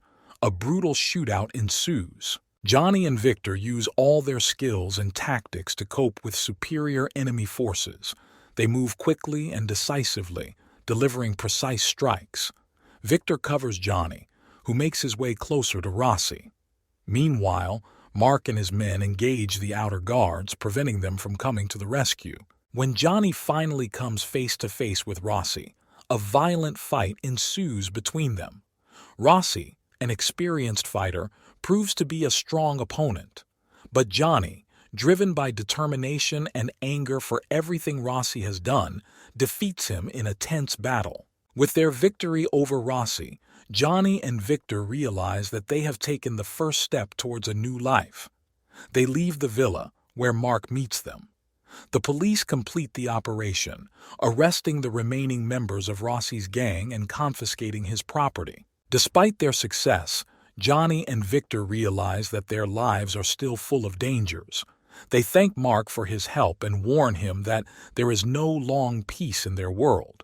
Mark, in turn, acknowledges that sometimes justice requires unconventional solutions and promises to keep them under review but not interfere unnecessarily. Despite the success of the operation against Rossi, Johnny, Victor, and Mark realize that the enemies have not disappeared. Rival mafia groups begin to see them as a threat and join forces to eliminate the new threat. Johnny, Victor, and Mark remain in their new hideout but soon receive information that several powerful mafia leaders have gathered together to destroy them. Johnny decides to strengthen security measures and develops a protection plan, but realizes that staying in one place for a long time will be dangerous. One night, as they discuss their next steps, Victor receives a call from one of his old friends. He reports that their location has been revealed and that the enemies are already close. Victor immediately reports this to Johnny and Mark. They decide to immediately leave the shelter and split up to increase their chances of survival. Mark and Victor are heading to one of the nearest cities, where they have reliable contacts. Johnny goes in the opposite direction, hoping to confuse his tracks and gain time. They agree to meet in a few days at a pre-agreed place. When Victor and Mark arrive in town, they immediately sense that something is wrong. Their contact is not communicating and the streets seem too quiet. They decide to proceed with caution, but their plan is ruined when they are attacked. A shootout ensues, during which Victor and Mark heroically fight but realize that there are too many opponents. Mark is mortally wounded, but manages to warn Johnny via phone that they are ambushed. Victor continues to fight, but soon also dies trying to protect Mark. Johnny, having received the message, realizes that his friends have died and that he is left alone again. Johnny hides in the woods, knowing that he is now being hunted. He understands that competitors will not stop until they find and destroy him. Using his skills and instincts, he continues to move, trying not to leave a trace. Days pass, and Johnny, despite the pain of loss, plans his next steps. He decides that the only way to survive is to strike first. He begins to collect information about the leaders of the mafia groups who are hunting him. Johnny realizes that this will be a deadly game, but he has no choice. He contacts the remaining trusted people to get support and resources. Johnny prepares for his final battle, knowing his life is on the line. He decides to launch a series of attacks on mafia leaders in order to destabilize their organization and eliminate the main threats. Johnny's first target is the main leader of the mafia, known for his cruelty and cunning. Johnny develops a plan of attack using all his knowledge and experience.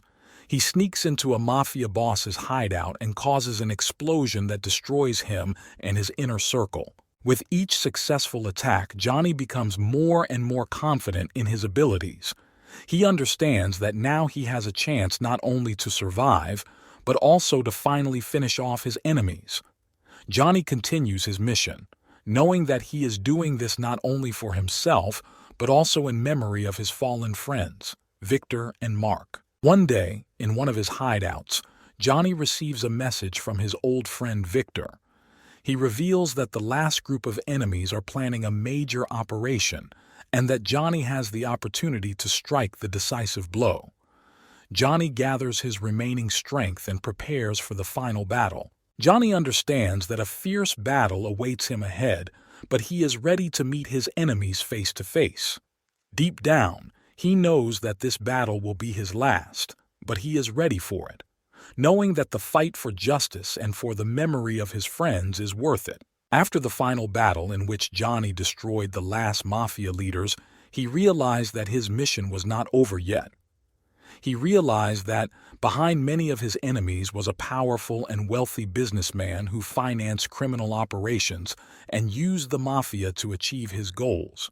This man remained in the shadows, avoiding direct confrontation, but now Johnny knew that he had to end him in order to completely clear his life of threats. Johnny began to collect information about a businessman whose name was Michael Corbett.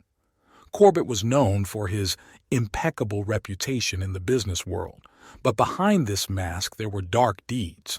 Johnny learned that Corbett controlled a significant portion of the illegal business in the country, including the arms and drug trade. Johnny knew that killing such an influential man would require careful preparation and secrecy. He began to develop a plan using all his resources and connections. The first step was to assemble a team consisting of reliable people who also had reasons to hate Corbett and his empire. Johnny contacted former allies Victor and Mark, who remained loyal to him and were ready to help in this dangerous mission. They began to observe Corbett, studying his habits and routes. Johnny knew that Corbett was closely guarded, and any wrong move could lead to failure. One day, Johnny received information that Corbett was planning to hold a major business meeting on his private island. It was an ideal place for an attack, away from the bustle of the city, with a minimum number of guards. Johnny and his team began planning the operation, realizing they would only have one chance. Johnny decided to go undercover. He used his connections to create a cover story, a fictitious identity of a successful businessman who could interest Corbett with his proposals. Using false documents and an elaborate story, he was able to infiltrate Corbett's inner circle. At the meeting, Johnny and his team infiltrated the island using boats and diving equipment. They installed hidden cameras and microphones to monitor the movements of Corbett and his guards. Johnny acted calmly and professionally, despite the danger of the situation. On the day of the meeting, Johnny, disguised as a businessman, entered into negotiations with Corbett. They talked about various business projects, and Corbett, fascinated by his new partner, was unaware of Johnny's real intentions. Meanwhile, Johnny's team was preparing to attack. As the negotiations reached their climax, Johnny received a signal from his team. He knew that the time had come to act. He suddenly pulled out a weapon and pointed it at Corbett, declaring that it was time to pay for all his crimes. Corbett's security attempted to intervene, but Johnny's team was already in position and beginning to neutralize the threats. A fierce fight ensued between Johnny and Corbett. Corbett, despite his age, turned out to be a strong and cunning opponent. They fought for life and death, and at that moment Johnny realized that this battle was not only for his freedom, but also for the memory of Victor and Mark. In the end, Johnny managed to gain the upper hand. Corbett was defeated, and his criminal empire began to crumble. Johnny and his team destroyed all evidence of their presence on the island and disappeared, leaving behind a destroyed empire and intimidated accomplices. After eliminating Corbett, Johnny and his team went into hiding, but realized that they needed to clear their tracks as quickly as possible. In the world of crime, rumors spread quickly, and those associated with Corbett began to panic. Johnny understood that in the near future they might try to eliminate them in order to cover their tracks. Johnny contacted his remaining allies and suggested they continue the hunt for those who supported Corbett's business. They compiled a list of targets, influential people, politicians, and businessmen who profited from criminal activities. Each of them was involved in illegal operations and posed a threat to Johnny's new life. The first target is Senator Gregory Lewis, who used his position to cover up Corbett's criminal activities. Johnny and his team began tracking Lewis, studying his habits and routes. They found out that the senator often visits a closed club, where he holds meetings with business partners. They decided to act on the night Lewis was planning a major meeting. Johnny and his men entered the club under the guise of service staff. They installed hidden cameras and microphones to record evidence of the criminal activities of Lewis and his associates. When the meeting began, Johnny and his team blocked all exits and began the takeover. The club began to panic, but the team acted quickly and decisively. They neutralized the security and gathered everyone in one room. Johnny stepped forward and announced that it was payback time. Lewis tried to persuade Johnny to let him go, offering money and connections, but Johnny was adamant. He knew that these people deserved to be punished for their crimes. Johnny showed them the evidence he had collected and threatened to make it public if anyone tried to stand in his way again. Johnny and his team then disappeared, leaving chaos and fear in their wake. Lewis and his partners knew that they were now under close surveillance, and any mistake they made would be used against them. The next target is major drug dealer Carlos Mendoza. He controlled most of the drug supply into the region and was linked to Corbett through a complex network of intermediaries. Johnny and his team began planning an attack on his laboratory, located deep in the jungle. Getting into the laboratory was not easy. It was heavily guarded with many traps and security systems. Johnny used his connections to gain information about the complex internal structure. They developed a plan to sneak in and destroy the drug production. On the night of the operation, Johnny and his team made their way through the jungle to the laboratory. They acted quietly and professionally, avoiding guards and cameras. When they got inside, a fierce fight began. Johnny and his men eliminated the guards and began planting explosives throughout the complex. At the climax, Johnny confronted Mendoza. A fierce fight ensued between them, in which Johnny, using all his experience and skills, won. He activated the explosives and left the laboratory with his team. They watched from afar as the entire complex blew up, destroying the drug production and everyone inside. Now that Johnny has taken down two key players in the criminal underworld, his reputation has reached new heights.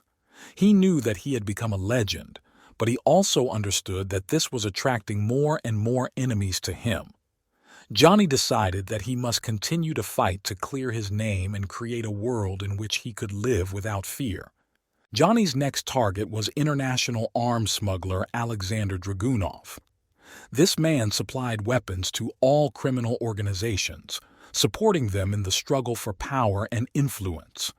Johnny knew that the elimination of Dragunov would be a powerful blow to the entire criminal world. Johnny and his team began investigating Dragunov's smuggling routes, finding out where and when the transactions were taking place. They discovered that a large shipment of weapons was to be delivered to a secret warehouse in the port of one of the major cities. Johnny decided that this would be the perfect place to strike. The operation was carefully planned. Johnny and his men entered the port using fake documents and security uniforms. They planted explosives in the warehouse and prepared for the attack.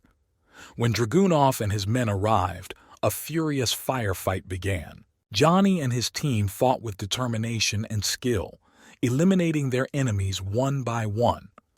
In the midst of the battle, Johnny encountered Dragunov. A fierce struggle ensued between them, in which Johnny, despite his injuries, was able to gain the upper hand. He set off the explosives and led his team out of the port, watching as the warehouse and its entire cargo of weapons were destroyed. With each new success, Johnny felt his mission becoming more important. He understood that his struggle was not only for personal freedom, but also for cleansing the world of criminal scum. Now that everyone in criminal circles knew his name, he became a symbol of struggle and retribution. But Johnny knew that he still had a long and dangerous journey ahead, and he was ready for any challenges that might come his way. After a series of successful attacks on criminal leaders, Johnny became the object of attention not only of the criminal world, but also of law enforcement agencies. Detective Mark Raymond, who had been following Johnny for a long time, began to see in his actions an opportunity to finally deal with criminal groups and restore order. Mark decided to use all available resources to catch Johnny. Mark and his team began gathering information about Johnny, tracking his movements and contacts. They began working with international agencies to set up a network of surveillance and checkpoints at key locations. Mark knew that Johnny acted quickly and decisively, so he had to find a way to outsmart him. One day, through an informant in criminal circles, Mark received information about Johnny's next target, large businessman Thomas Wilson, who was closely associated with the remaining criminal groups. Mark decided to use this information to set a trap for Johnny. The operation was carefully planned. Mark and his team set up surveillance on Wilson and his home, knowing Johnny would show up to take him out. They prepared fake guards and booby-trapped the house to be able to control the situation. The night Johnny arrived at the scene, he immediately felt something was wrong. The security seemed too relaxed and the atmosphere suspiciously calm. However, he decided to continue following his plan. When Johnny got inside the house, he began to realize that it might be a trap. Mark and his team watched his every move. When Johnny approached Wilson's office, Mark gave the signal to begin the operation. Fake guards suddenly surrounded Johnny, but he used his skills to fight back. A furious firefight ensued, during which Johnny managed to eliminate several agents, but his strength was running out. At this point, Mark himself entered the house to personally arrest Johnny. They came face to face. Johnny, despite being tired and injured, was preparing for the last battle. A tense fight ensued between them. Mark, knowing that Johnny was incredibly dangerous, used all his skills and experience. In the end, Johnny, having exhausted all his strength, was captured. Mark ordered his men to take him to the station under strict control. Johnny, realizing that his journey was completed, accepted his fate with dignity. After Johnny's arrest, a major trial began that attracted national attention. Johnny was accused of numerous crimes, but also became a symbol of the fight against crime. Many saw him as a hero, a fighter for justice, but the law remained adamant. Mark, having completed the operation, felt proud of the work done, but also sad. He knew that Johnny was not just a criminal, but a man who was trying to cleanse the world of evil using his methods. Mark understood that sometimes unconventional decisions must be made to restore order, and that Johnny will forever remain a legend in the criminal world. Johnny, while in prison, became a living symbol of resistance and the fight for justice. Despite his imprisonment, he continued to influence the world around him, inspiring others to fight crime. His story became a lesson for many, and his name will forever remain in history as an example that even in the darkest times there is a place for light and justice. After Johnny's arrest, the police began to thoroughly investigate all his actions. Detective Mark Raymond and his team worked around the clock trying to figure out how many people were affected by Johnny's actions. During the investigation, it was discovered that he had more than 20 victims, each of which was associated with criminal structures or illegal operations. Each of Johnny's murders was carefully planned and executed with a high degree of professionalism. Many of his victims were powerful figures in the criminal world, making the investigation even more difficult and dangerous. Police collected a wealth of evidence, including weapons, fingerprints, and eyewitness accounts, to build a complete picture of his crimes. Mark and his team began interrogating, trying to understand Johnny's motives and methods. Johnny, despite his position, remained calm and cool. He was in no hurry to reveal all the details of his actions, but his answers gave the police an idea of how he acted and why he chose these particular people. Mark realized that Johnny didn't just kill for fun or money. His actions were aimed at destroying those who ran criminal operations and brought evil to society. Johnny saw himself as a fighter for justice, using radical methods to achieve his goals. During interrogations, Johnny told Mark about his past, how he became who he is. He spoke about the losses he experienced, the betrayal and pain that made him this way. Johnny admitted that his actions were not always justified, but he believed that he did the right thing. Mark, despite understanding Johnny's motives, realized that the law requires punishment for crimes. He continued the investigation, trying to find all the victims and collect as much evidence as possible. The investigation revealed that many of Johnny's victims were involved in serious crimes, including trafficking in people, drugs, and weapons. One day, Mark received unexpected information from one of his informants. It turned out that among Johnny's victims was an influential politician who secretly supported criminal groups. This fact caused a great resonance in society, and they began to put pressure on Mark, demanding a fair trial. A trial began that attracted the attention of the entire country. The prosecution and defense presented their evidence and arguments, trying to convince the court that they were right. Johnny, being under strict security, closely followed the process. The trial turned out to be complex and lengthy. Numerous witnesses testified, revealing new facts about the activities of Johnny and his victims. Some of them supported Johnny, considering him a hero who fought crime, while others insisted on strict punishment. In the end, the court rendered a verdict finding Johnny guilty of multiple murders. However, given the circumstances and motivation of his actions, the sentence was commuted. Johnny received a long prison sentence, but avoided the death penalty. After the verdict, Johnny went to prison, where he began serving his long sentence. Despite his imprisonment, he remained a symbol of the fight against crime for many people. His story spread across the country, sparking heated debate about where the line between legality and justice lies. In prison, Johnny became a legend among the prisoners. Many saw him as a hero who was not afraid to challenge the system. He used his time behind bars to train other prisoners, helping them find their way and giving tips on self-defense and strategy. Johnny also became a consultant to law enforcement agencies, helping to dismantle criminal networks and providing valuable information about the criminal underworld. Meanwhile, Detective Mark Raymond continued to work for the police, using the experience gained from Johnny's case to fight crime. He realized that sometimes achieving justice requires going beyond conventional methods, and that the world is not always black and white. Mark and Johnny continued to keep in touch through letters. They exchanged thoughts about justice, crime, and human nature. Despite their different paths, they both understood that they were united by the desire for a better world. One day, a few years later, Mark received a letter from Johnny in which he talked about his vision of the future. Johnny wrote that despite his imprisonment, he found inner peace and the belief that his actions were not in vain.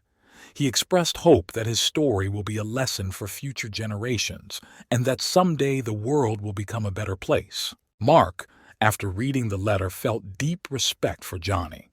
He realized that despite all the difficulties and sacrifices, Johnny left his mark on history, showing that even in the most difficult conditions, you can fight for justice. Over time, Johnny's story has become an inspiration to many.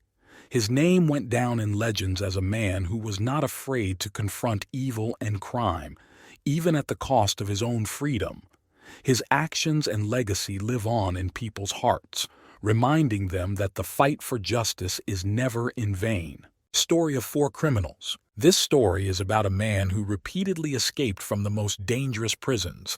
His name was Cassidy Montgomery. Cassidy was born in a small town where every day was the same. His family lived in an old, dilapidated house in a poor area. The house was small and cluttered. The walls were cracking and the floors creaked with every step. Despite the difficulties, Cassidy was a calm but very smart child from childhood. There were always other children playing around the house, but Cassidy stayed away, preferring to watch them from the sidelines. His gaze was often directed into the distance beyond this gray area. He dreamed of freedom and adventure that seemed out of reach in his current life. From an early age, Cassidy showed extraordinary ability to solve complex problems and find ways out of any situation. He loved to read books about great escapes and adventures, which further fueled his thirst for freedom. Plans and strategies were born in his head that he dreamed of bringing to life. One day, while walking through the streets of his hometown, Cassidy noticed an abandoned building of an old factory. Curiosity got the better of him, and he decided to explore it. Making his way inside through a broken window, Cassidy discovered a maze of corridors and rooms. This place became his secret hideout, where he could spend hours exploring every corner and coming up with his escape plans. These childhood games and explorations became a kind of preparation for future challenges for Cassidy.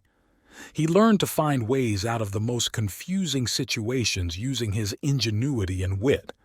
These skills will soon play a key role in his life as he confronts the most dangerous prisons and guards. Cassidy Montgomery was not only smart but also a difficult and quiet child.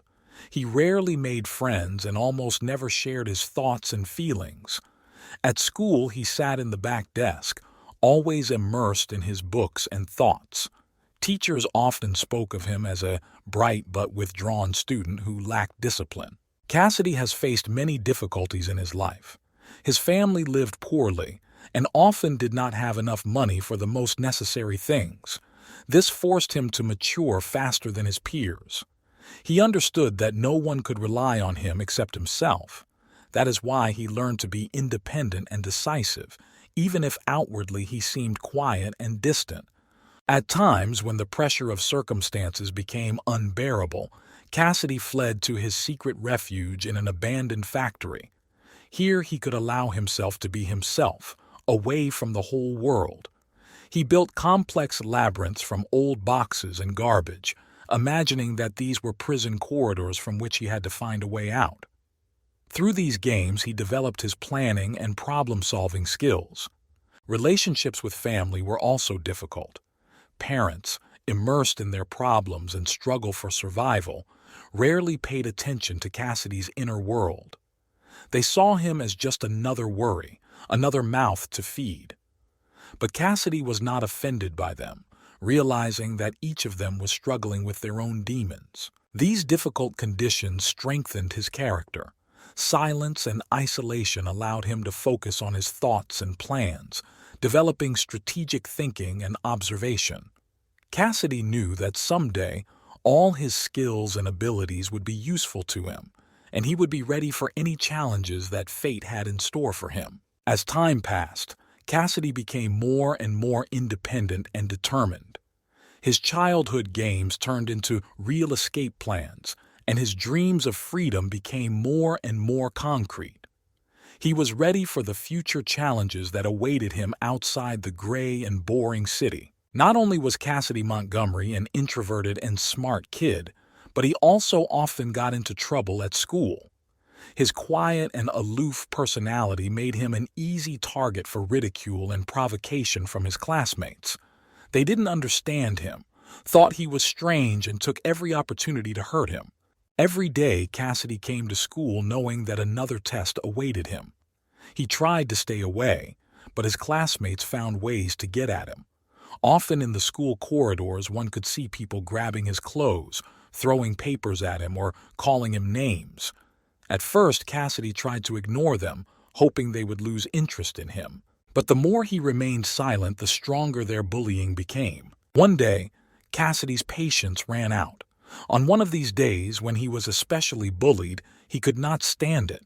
A fight broke out.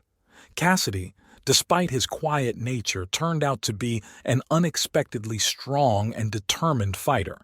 He defended himself with such fury that even the most hooligan classmates could not cope with him. This first fight was the beginning of a series of clashes. Cassidy no longer allowed himself to be humiliated. He understood that if he did not show strength, they would continue to persecute him. Each new fight was for him not only a way to protect himself, but also a kind of release of pent-up anger and resentment. Teachers and school administrators often called Cassidy's parents to school to discuss his behavior, but those, immersed in their problems, rarely paid due attention to this. They believed that their son simply did not know how to get along with other children, and that this would pass with time. These fights and conflicts hardened Cassidy even more. He learned not only to defend himself physically, but also to understand human nature and predict the actions of his opponents. Every day was a new lesson in survival for him, which he learned with extraordinary care. Despite the difficulties, Cassidy continued to develop his intellectual abilities. He read books, studied tactics and strategies that could help him in the future. In every action he saw an opportunity for self-improvement.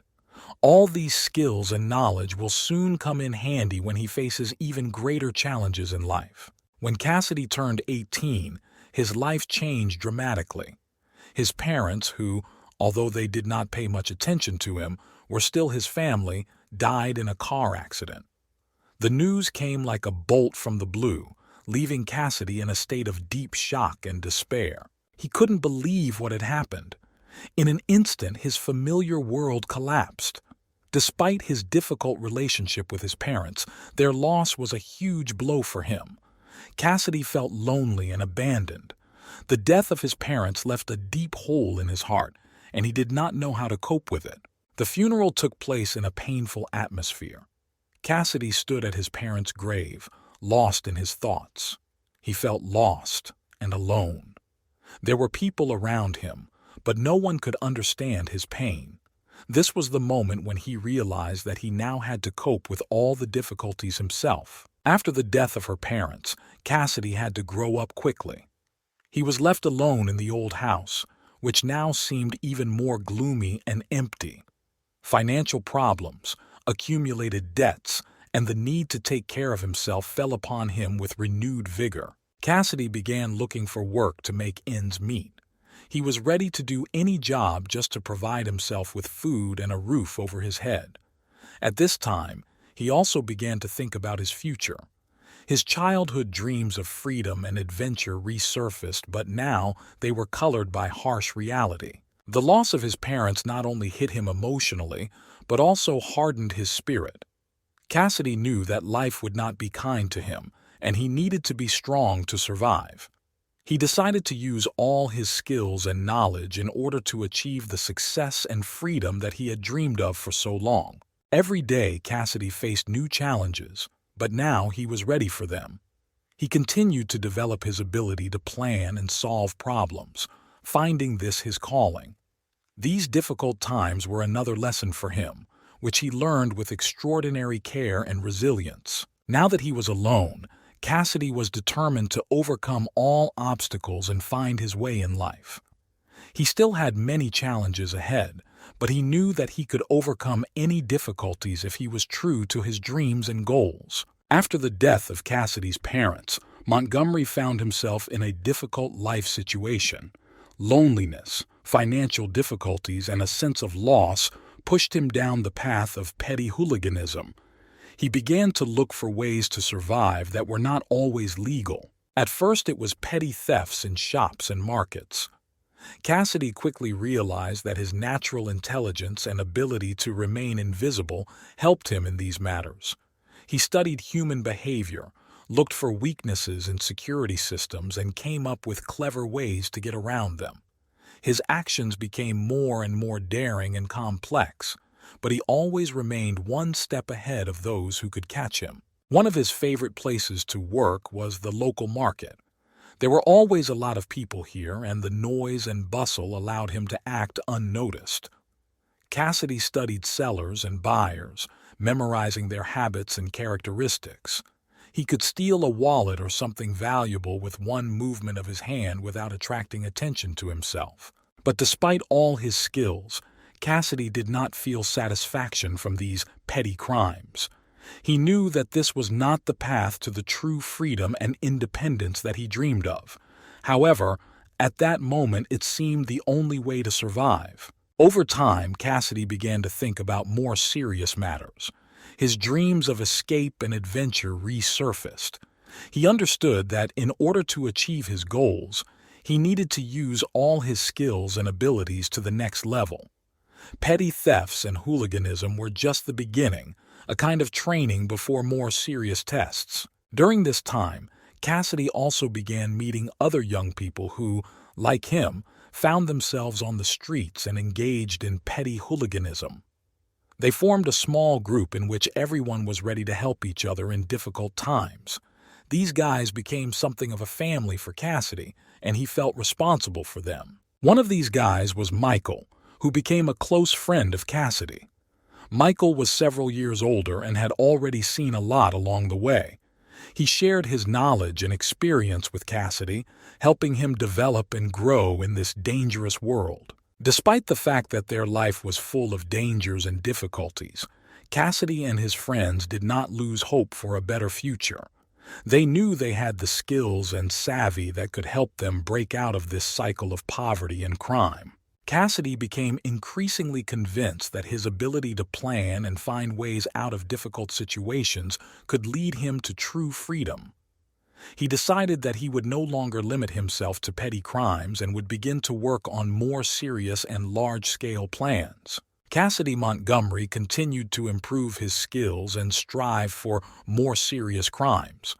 Together with Michael and the rest of his friends, he developed plans that required careful preparation and coordination.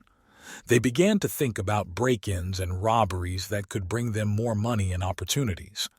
The first serious target was a small jewelry store in the city center. Cassidy and his friends studied the store for several weeks, observing its security, operating hours, and employee behavior. They developed a detailed plan, thinking through every step and possible risks. This was to be their first major case, and they couldn't afford to make a mistake. On the night of the robbery, Cassidy felt excitement and adrenaline, but also confidence in his abilities. He knew that the preparations had been thorough and that they had every chance of success. They entered the store through the back door, taking advantage of a weakness in the security system that Cassidy found during his observations. Everything went almost perfectly. They quickly and quietly took the valuables out of the store without attracting attention. But on the way out, they had to face an unexpected problem: a patrol policeman who happened to be nearby. The chase began, and Cassidy and his friends were on the verge of failure. Cassidy showed his resourcefulness and composure. He quickly found his bearings and found a way to salvation, using his knowledge of the streets and secluded places of the city. Thanks to his leadership and organization, they managed to escape without falling into the hands of the police. This successful but risky experience made Cassidy even more confident in his strengths and abilities. He realized that he could cope with the most difficult situations and find ways out of any difficulties. This was just the beginning of his journey in the world of serious crime. Over time, Cassidy and his group became known in the criminal world as skilled and elusive burglars. Their reputation grew, and they began to receive offers from larger and more powerful criminal elements. Cassidy understood that he now had to make a choice: stay at the same level or rise to a new, more dangerous and ambitious level. His thirst for freedom and adventure pushed him forward. Cassidy decided that he would not stop there and would continue to develop his skills and knowledge. He began studying complex security systems, hacking techniques, and strategy for planning major heists. His goal was clear: to become the best of the best and achieve what he dreamed of since childhood. Each new case became a challenge for Cassidy and his team, requiring not only courage, but also outstanding intelligence and skill. They entered protected buildings, bypassed complex security systems, and always emerged victorious. But with each new success, the danger also grew. The threat of being caught became more real. However, Cassidy was not afraid of risks. He believed in his abilities and knew that he would always find a way out of any situation. His life turned into a series of exciting adventures and dangerous trials that tempered his spirit and made him even stronger and smarter. Cassidy Montgomery has reached a new level in his criminal career and decided to take on a really big case: a bank robbery. He understood that this would be much more difficult and dangerous than anything he had done before. However, his thirst for freedom and ambition left him no choice. Cassidy began to develop a detailed plan that would lead them to success. Cassidy and his team began with thorough reconnaissance. They chose a bank in the city's business district, known for its high security but also for its large amounts of cash. They observed the bank for several weeks, studying the operating hours, the behavior of employees and security guards, and the security system. Cassidy knew that for the heist to succeed, they needed to gain access to the bank's internal information. He hired a professional hacker who was able to access the bank's internal network and download building plans, information about security systems, and guard shift schedules. To divert the attention of the police and security, Cassidy developed a diversion plan. On the day of the robbery, at the same time as the operation began, several members of his team were to carry out a series of small break-ins and false alarms in different parts of the city. This was supposed to divert the attention of the police and reduce their efficiency. Cassidy chose a night for the operation when the bank had minimal staff. They used the ventilation shafts to get inside the building. Thanks to the information they received, they knew the patrol routes of the guards and were able to bypass them undetected. The main target was the bank's central safe. Cassidy and his team prepared special equipment to open the safe, including high-tech drills and explosives. It was important to work quickly and quietly, so as not to attract the attention of the remaining guards in the building. After the money was collected, the team had to leave the building as quietly as they entered. Cassidy provided several escape routes, including underground communications, which they had studied in advance. This allowed them to avoid encounters with police and security at the exit. For a successful retreat, Cassidy developed a camouflage plan. They changed clothes and vehicles, having prepared several cars in advance at different points in the city. This allowed them to quickly disappear from the crime scene and avoid prosecution. Cassidy understood that large amounts of cash could attract attention, so he prepared a money laundering scheme in advance. They used a network of shell companies and offshore accounts to launder the stolen funds and make them inaccessible to law enforcement. When the day of the operation arrived, everything went according to plan. The diversionary maneuvers worked, and the police were busy in other parts of the city. Cassidy and his team entered the bank through the ventilation shafts and reached the safe unnoticed. Working quickly and smoothly, they opened the safe and collected the money. The exit from the bank was also successful. They used underground communications and pre-prepared vehicles to quickly and quietly leave the crime scene. Within days of the robbery, the team began laundering money and securing safe havens. This successful bank robbery plan became a sensation in the criminal world. Cassidy and his team have proven their reputation as skilled and elusive criminals. But along with this, the risks also grew. Now they were hunted not only by the police, but also by competitors from the criminal world. After a successful bank robbery, Cassidy Montgomery and his team felt the euphoria of a major success.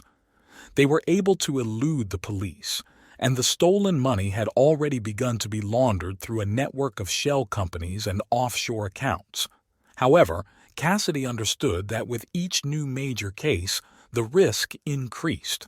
New challenges and unexpected turns awaited him ahead. Rate increases. With the money from the bank robbery, the team was able to provide themselves with a comfortable existence for some time. However, Cassidy was ambitious and had no intention of stopping. He knew that he needed to move on in order not only to maintain his reputation, but also to increase his influence in the criminal world. New goal. Cassidy's next target was a large cash-in-transit convoy transporting cash from several banks to a central vault. This case was even more complex and risky, requiring careful preparation and coordination. Step 1. Reconnaissance. Cassidy and his team started with reconnaissance. They studied the routes of collection vehicles, their movement schedules, and security schemes.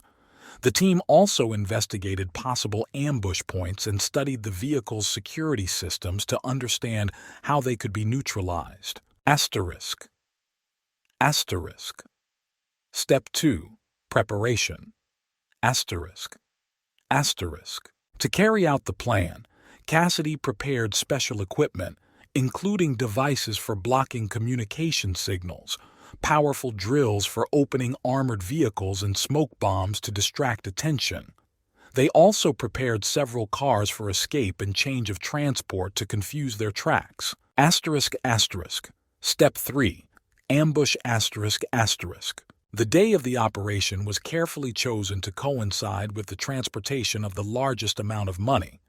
The team organized an ambush on one of the narrow sections of the road, where cash-in-transit vehicles could not turn around or leave quickly. The road was prepared in advance so that traffic could be blocked quickly. Step 4. Attack. When the convoy was ambushed, the team acted quickly and coordinatedly. They blocked the road, created a smoke screen, and began to open cars using previously prepared equipment. Coherence and speed were key success factors. Step 5. Escape. After the money was collected, the team quickly changed vehicles and went on different routes to confuse their tracks. Each team member was assigned a specific role and route to minimize the risk of capture. After operation. The operation was successful, and the team again found itself in the spotlight of the criminal world. But this time the consequences were more serious. Soon after the robbery of the cash-in-transit convoy, an intensified police pursuit began. Federal agents were involved and were now hunting for Cassidy and his team. Increasing pressure. Under pressure from the police and rivals from the criminal world, Cassidy and his team were forced to hide and behave as carefully as possible. They changed their shelters and began to develop new schemes to legalize stolen money. Meeting a new ally. During this period, Cassidy met with a man named Victor, known in criminal circles as a brilliant strategist and organizer. Victor offered Cassidy cooperation, which could not only provide them with protection, but also open up new opportunities for major cases. New plan. Together with Victor, Cassidy began to develop a plan for a major robbery of a casino, which was famous for its high income and complex security system. Victor brought new ideas and technologies to the team that could help implement Cassidy's most ambitious plan to date. They began careful preparations for the new case, realizing that this time the stakes were higher than ever. Every step required the utmost care and precision, and any mistake could lead to catastrophic consequences. Cassidy understood that one of the most difficult tests of his life lay ahead of him, but he was ready for this, knowing that his skills and determination would help him overcome any difficulties. Cassidy Montgomery and his team began to carefully prepare for the casino robbery. This plan required exceptional precision and detailed preparation, since the casino's security systems were at the highest level. Cassidy and Victor began with thorough reconnaissance. They visited the casino under the guise of ordinary visitors, studying its layout, camera locations, guard routes, and shift schedules. Victor used his contacts to gain access to inside information, including data on the security system and the security scheme. The team decided to introduce several of its people into the casino staff. This allowed them to access restricted areas and key points of the building. They found people willing to work for them for a share of the loot and put them to work under false names and documents. To implement the plan, Cassidy and Victor prepared special equipment, devices for hacking security systems, fake access cards, signal jammers, and weapons for self-defense. All equipment has been carefully checked and tested. The team developed several escape routes that allowed them to leave the building quickly and unnoticed. They rented several cars and prepared several safe houses where they could hide after the robbery. Cassidy personally checked each route to ensure its safety and reliability. The day of the robbery arrived. Cassidy and his team were ready for action. They assigned roles and tasks so that everyone knew their part of the plan and were prepared for unforeseen circumstances. The team entered the casino at different times so as not to attract attention. The embedded people inside helped disable cameras and alarm systems at key points. Everything went according to plan, and they quickly reached the main hall where the safe with money was located. Victor and Cassidy set about breaking into the safe. Thanks to pre-prepared equipment and information received, they were able to open it quickly and quietly. The money was collected in special bags that were easy to carry. However, things didn't go as smoothly as they planned. One of the guards, who was supposed to be on the other side of the building, happened to be near the break-in and noticed them. A firefight began and the team was forced to act quickly. Cassidy took command. He gave orders and directions, and the team began to quickly move towards the exit using pre-prepared routes. Signal jammers helped temporarily disable the security systems, but they knew the police would be on the scene within minutes. Rented cars were waiting for them on the street. The team quickly got into them and began moving along pre-designed routes. They changed several cars to confuse their tracks and headed to one of the safe houses. Cassidy and his team made it safely to safety. They knew that now they would have to lie low for a while and avoid any activity that might attract the attention of the police. Victor helped organize money laundering, and the team began distributing shares. The casino robbery attracted the attention of not only the police, but also the city's crime bosses. Many began to take an interest in Cassidy and his team, and this created additional threats. Cassidy knew that now they would have to act even more carefully and find new ways to stay one step ahead of everyone. At this time, Cassidy began to think about a new, even more ambitious plan. He knew that with every new success, the risk also increased, but his thirst for adventure and desire for freedom did not allow him to stop. The new challenge promised to be the most difficult and dangerous, but Cassidy was ready for it. He assembled a team and began discussing possible options. New challenges awaited them ahead, and every step could be decisive. Cassidy understood that everything was now at stake, their lives, freedom, and future, but he was confident in his abilities and knew that he could cope with any difficulties. After the casino robbery, Cassidy Montgomery and his team became even more careful, but this did not save them from the attention of the police. Investigators not only intensified the search for criminals, but also involved the best specialists in the field of criminology and data analysis. The police began an investigation using all available means. Surveillance cameras in the casino provided the first clues. Despite Cassidy's efforts to turn them off, several cameras managed to capture snippets of what was happening. After studying the records, detectives found clues that could lead to the criminals. The police brought in data analytics experts who used modern technology to study the behavior of the suspects. They began tracking phones registered under false names and analyzing cell tower data. This made it possible to determine approximate routes for the team's movement. One of the weak points of Cassidy's plan was car rental. Although they used false documents and rented cars from different locations, the police were able to link several rental cars through analysis of road surveillance cameras. Inconsistencies in documents and late returns of vehicles attracted the attention of investigators. The key factor was the internal traitor. One of the team members, Arthur, whom they introduced into the casino staff, came under pressure from the police. He was forced to cooperate, threatened with serious prison time and protection for his family. Arthur began to give the police information about the team's whereabouts and their future plans. With information from Arthur, the police set up an ambush. They used it to set up a false meeting with the team, supposedly to discuss a new operation. Cassidy and his team did not suspect anything and came to the meeting. As soon as they arrived, special forces rushed into the place, surrounding them from all sides. A short but fierce firefight began. Cassidy understood that there was little chance of escape, but he was not going to give up without a fight.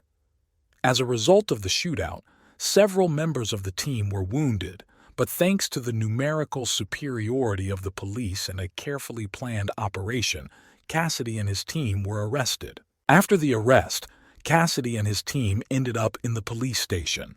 Investigators began intensive interrogations, trying to find out all the details of their crimes and obtain information about other participants and plans.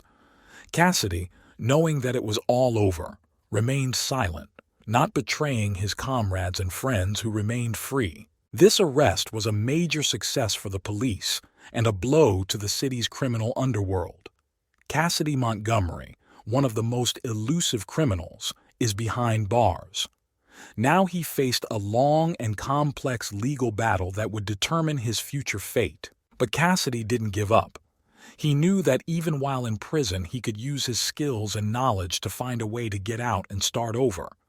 His spirit remained unshakable, and new plans were already born in his head. Cassidy Montgomery received a harsh sentence, 30 years in prison. It was a tough blow for him and his team, but Cassidy was not one to give up easily. He understood that life in prison would not be easy, but he decided that this was not the end. The prison in which Cassidy was placed was one of the strictest and most heavily guarded in the country. Every day here was a struggle for survival. Cassidy used his time to learn the inner workings of the prison, meet other prisoners, and make useful contacts. Cassidy quickly learned that to survive in prison, he needed to have allies. He began to interact with influential prisoners, doing small favors and showing his intelligence and problem-solving skills. This helped him gain support and respect among other prisoners. Although outwardly Cassidy seemed resigned to his fate, inside he was constantly developing an escape plan. He carefully studied the security systems, the working hours of the guards, and the patrol routes.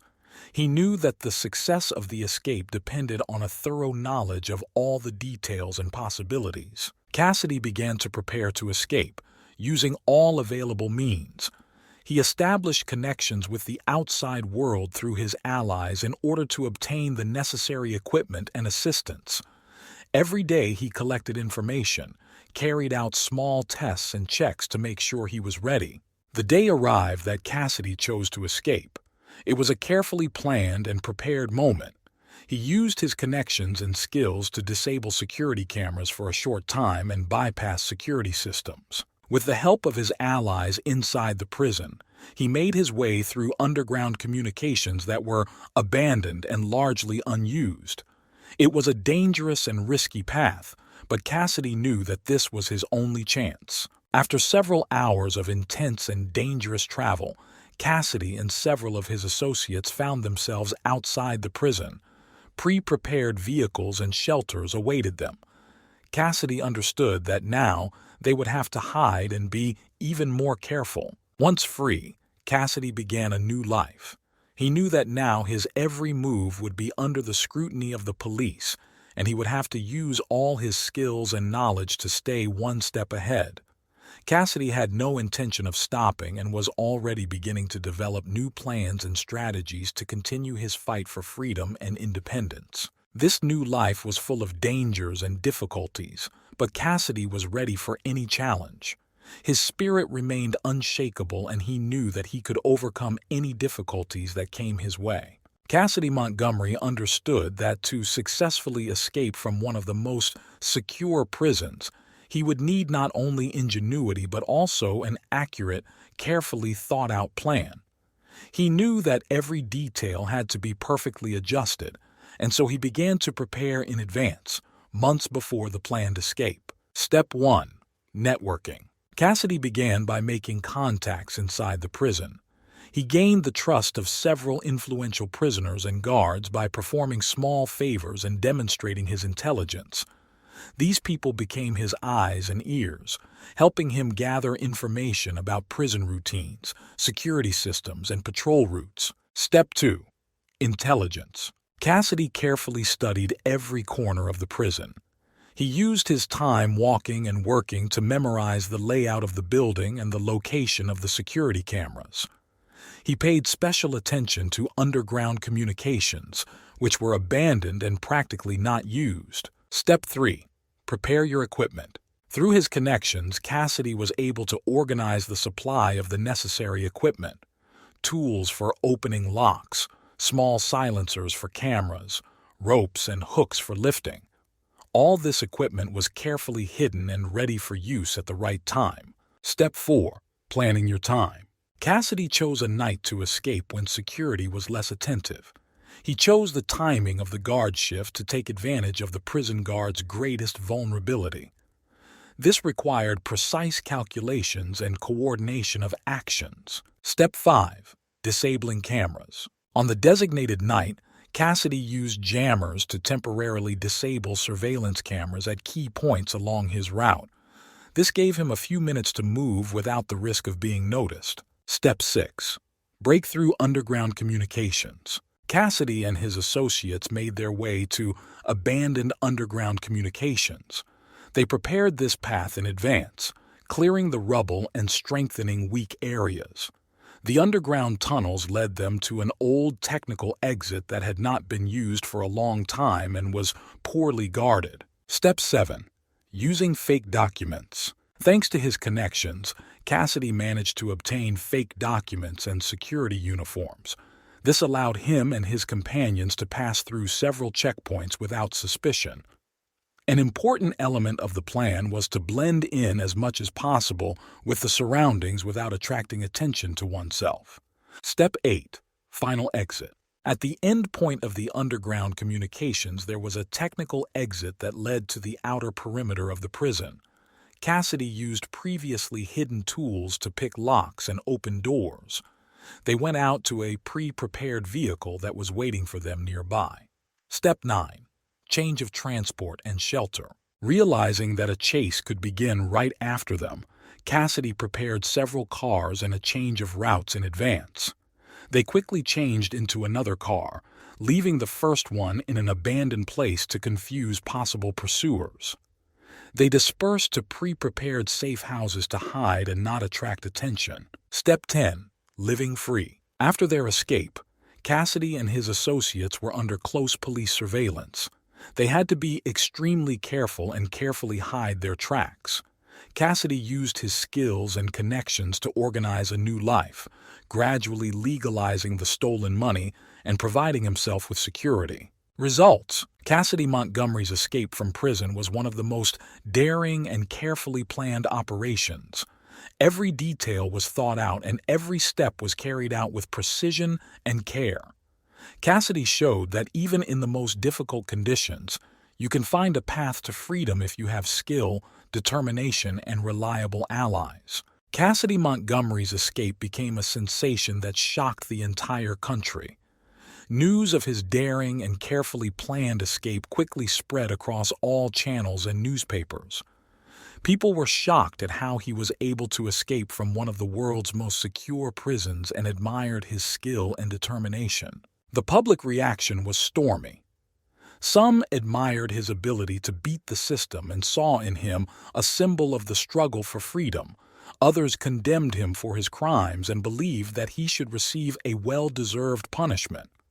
The police and authorities were under pressure from public opinion to show that they were capable of catching the fugitive. Since Cassidy's escape, security has been tightened in prisons across the country. New protocols and technologies have been introduced to prevent such incidents. The prisoners found themselves under even closer surveillance, and the guards became more attentive to their duties. The police and FBI organized a large-scale operation to search for Cassidy and his associates. They used all available resources, wiretapped phone calls, monitored bank transactions, and conducted raids in places where Cassidy might be hiding. Time passed, but Cassidy remained elusive, skillfully hiding his tracks and avoiding traps. Meanwhile, Cassidy and his associates began a new life.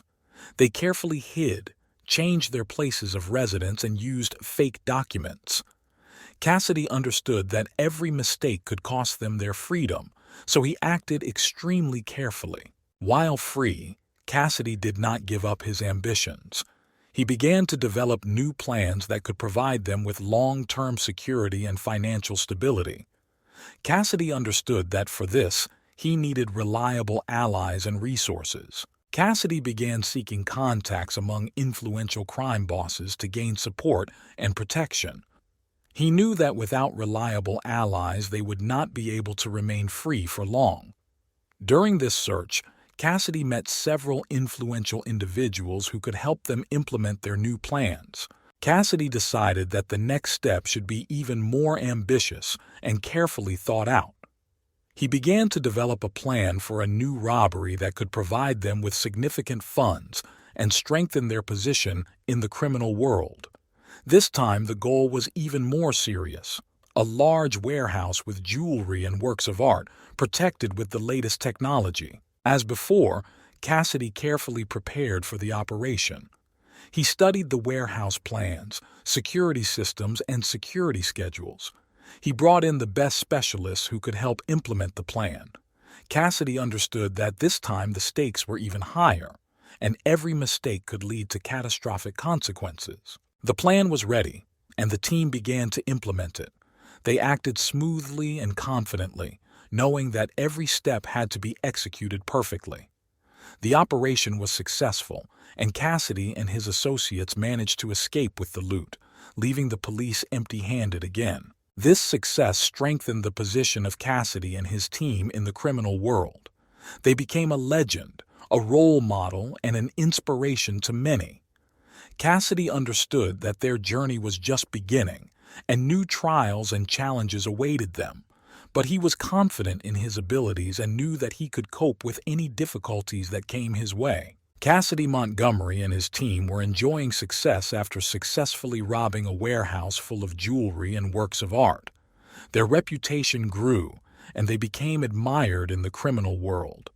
However, Cassidy understood that their position was still extremely vulnerable. He knew the police and FBI wouldn't stop until they caught them, and they needed to be one step ahead. While free, Cassidy began to actively expand his network of contacts. He understood that to continue his activities and ensure security, he needed reliable allies.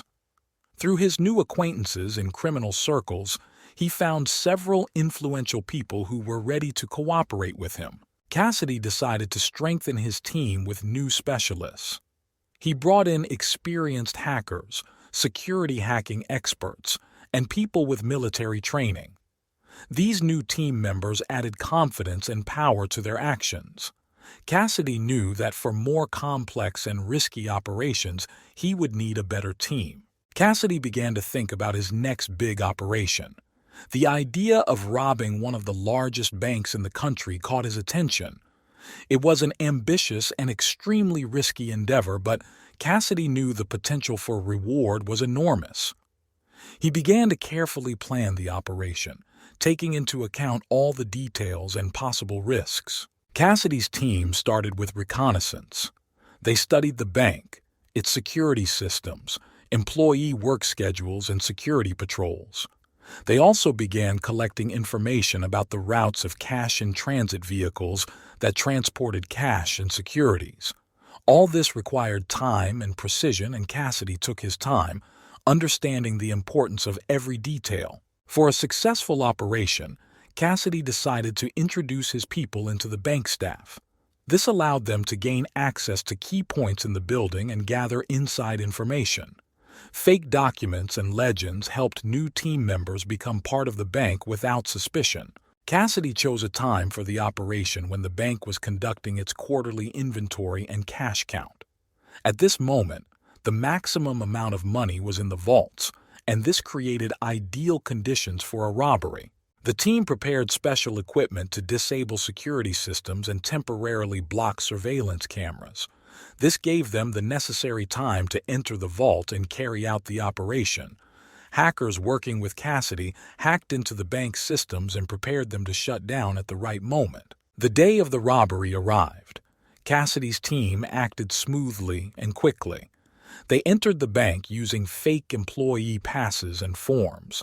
Inside, they quickly disabled the security systems and cameras, giving them a few minutes to open the vault. The burglars worked quickly and professionally, opening safes and collecting money and securities. After the operation was completed, Cassidy's team began a quick and coordinated retreat. They used pre-prepared routes and vehicles to evade possible pursuit. Thanks to careful preparation and the use of several layers of disguise, they managed to avoid clashes with the police. The bank robbery was a new success for Cassidy's team. They once again managed to leave the police empty-handed, increasing their reputation and influence. However, Cassidy understood that each new success attracted more and more attention, and they needed to be even more careful. Cassidy and his team continued to develop their skills and plan new operations, staying one step ahead of everyone. They knew that their path was full of dangers, but faith in their strength and the ability to overcome any difficulties gave them confidence in the future. Cassidy Montgomery and his team continued to develop their skills and improve their mastery in the criminal world. Their reputation grew, and with it, attention from law enforcement agencies. Despite his successes, Cassidy understood that each new step required more and more caution. The next step was the smuggling of rare and expensive goods. Cassidy knew that trading in illegal goods could bring huge profits. He began looking for connections among international smugglers who could help organize shipments of rare works of art, antiques, and gems. The team began planning routes and hiding places to move goods across borders undetected. One of the most ambitious operations was a plan to rob several bank vaults and private collections containing rare jewelry and works of art. Cassidy and his team began by studying building layouts and security systems. They embedded their people among the maintenance staff to gain access to information and key storage points. When the day of the operation arrived, the team acted smoothly and quickly. They used their equipment to pick locks and disable alarms. Thanks to their experience and training, they were able to bypass security systems and take away valuable items without leaving a trace. Cassidy's team also began stealing expensive cars. They found the newest and most expensive models that attracted the attention of collectors and wealthy clients. These cars were stolen to order and then transported to other cities or countries where new owners were waiting for them. To successfully steal cars, Cassidy developed complex schemes including the use of fake documents and changing license plates. They acted quickly and quietly, avoiding surveillance cameras and police patrols. Cassidy's team decided to up the ante by taking on corporate security systems. They entered the offices of large companies, hacked their servers, and gained access to classified information and financial data. This data was sold to competitors or used for blackmail. One of the most high-profile hacks occurred at a large technology company. Cassidy's team managed to gain access to secret developments and financial reports, which caused a huge scandal in the business world. This attracted the attention of both the police and crime bosses, who began to see Cassidy as a serious player. As the scale of operations has increased, so have the risks. Cassidy understood the need to constantly be one step ahead of his enemies. The police and FBI redoubled their efforts to catch him, using all available resources. Crime bosses also began to see Cassidy as a threat and a competitor. Cassidy faced rivals from the criminal underworld who were trying to oust him and his team. Conflicts began over territories and spheres of influence. Cassidy's team was forced to defend their interests, which led to a series of armed clashes and shootouts. One of the most dangerous opponents was a group led by a man named Mark "Tiger" Randolph. He was known for his cruelty and ability to eliminate competitors. A real war has begun for control of the city's criminal world. Cassidy and his team found themselves in the middle of this confrontation, trying to maintain their position and protect their lives. Despite all the difficulties, Cassidy was not going to stop. He continued to develop new plans and look for ways to expand his influence. He knew that the path he chose was full of dangers, but he believed in his strength and abilities. Cassidy and his team were ready for the new trials and challenges that lay ahead. Cassidy Montgomery and his team continued to develop their skills and improve their mastery in the criminal world. Despite the growing danger, they were not going to stop. The war with Mark "Tiger" Randolph's group made them even more careful and resourceful. Cassidy understood that to survive they needed to attack as well as defend. New strategies. Cassidy and his team began to develop new strategies to combat competitors and strengthen their position. They began using more complex camouflage schemes and carefully planning their operations to avoid unwanted attention. Cassidy's team became known for their ability to operate in a stealthy and unpredictable manner. Information war. One of the key elements of Cassidy's new strategy was information warfare. They began to actively collect dirt on their competitors and use it for blackmail and disinformation. The team's hackers penetrated the computer networks of other groups, stealing important data and creating false trails. This destabilized opponents and gave Cassidy an advantage.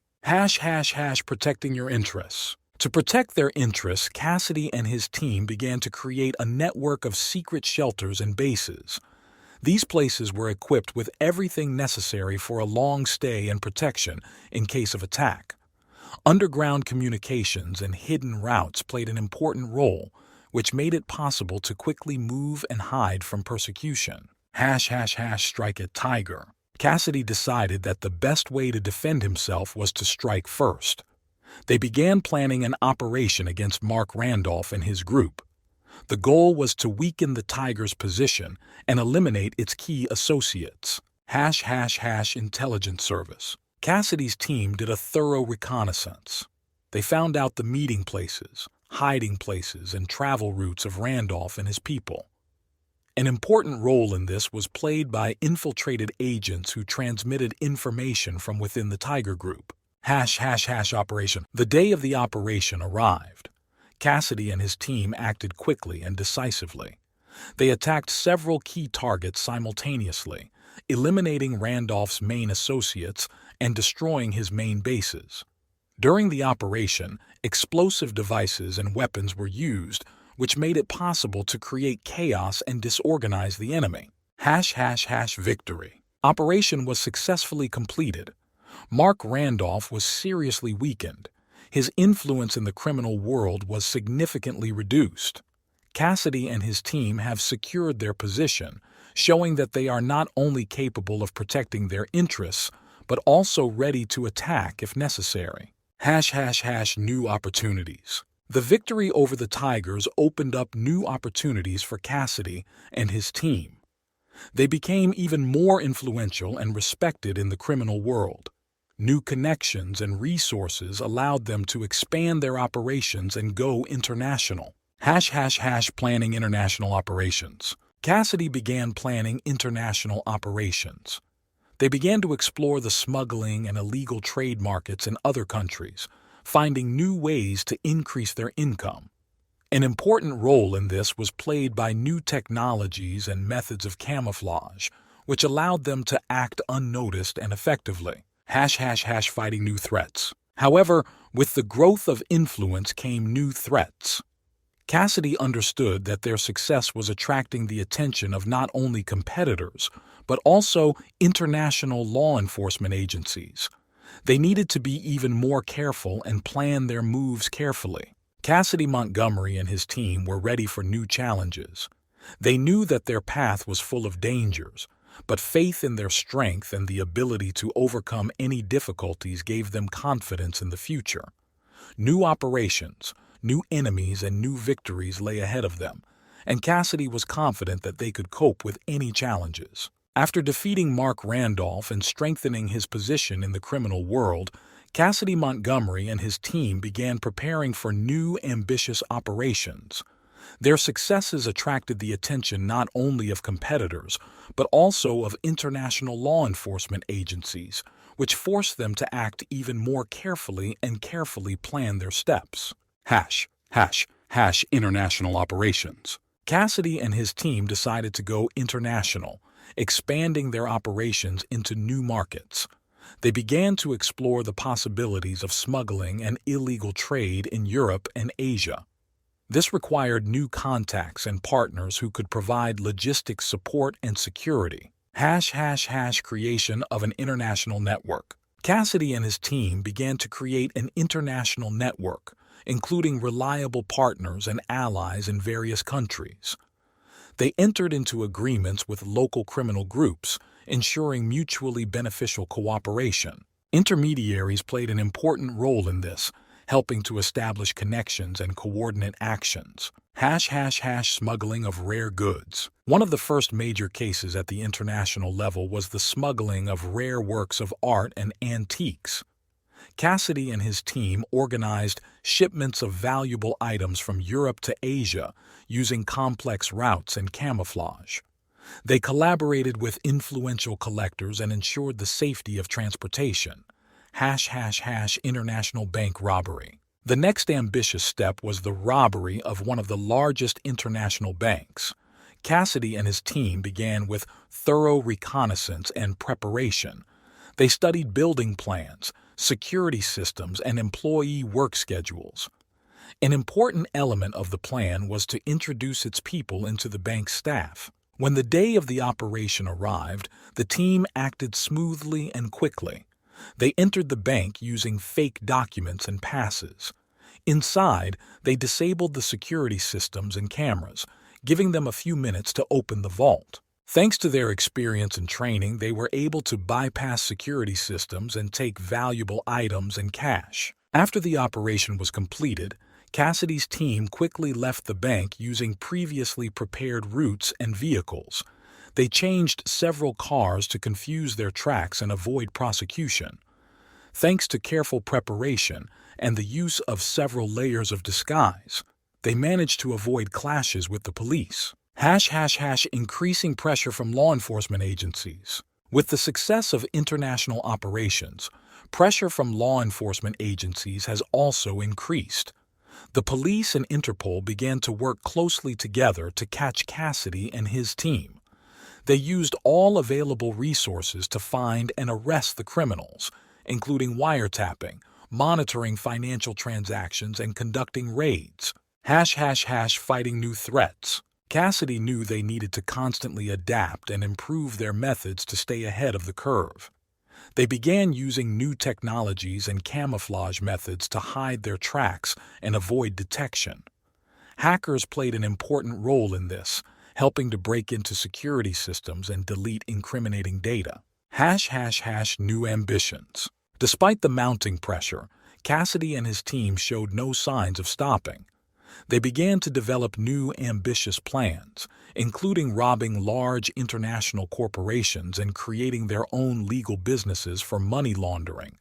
They understood that success in the criminal world required not only the ability to circumvent the law, but also the ability to adapt to changing conditions. Meeting a new enemy. A new enemy has appeared on the horizon, an international criminal group led by a man named Victor Black Prince Karpov. This group was known for its cruelty and ruthlessness. Karpov saw Cassidy as a threat to his influence and began to actively oppose his operations. Conflict with the Black Prince. A new war has begun for influence and control over the international criminal world. Cassidy and his team found themselves at the center of this confrontation, trying to maintain their positions and protect their interests.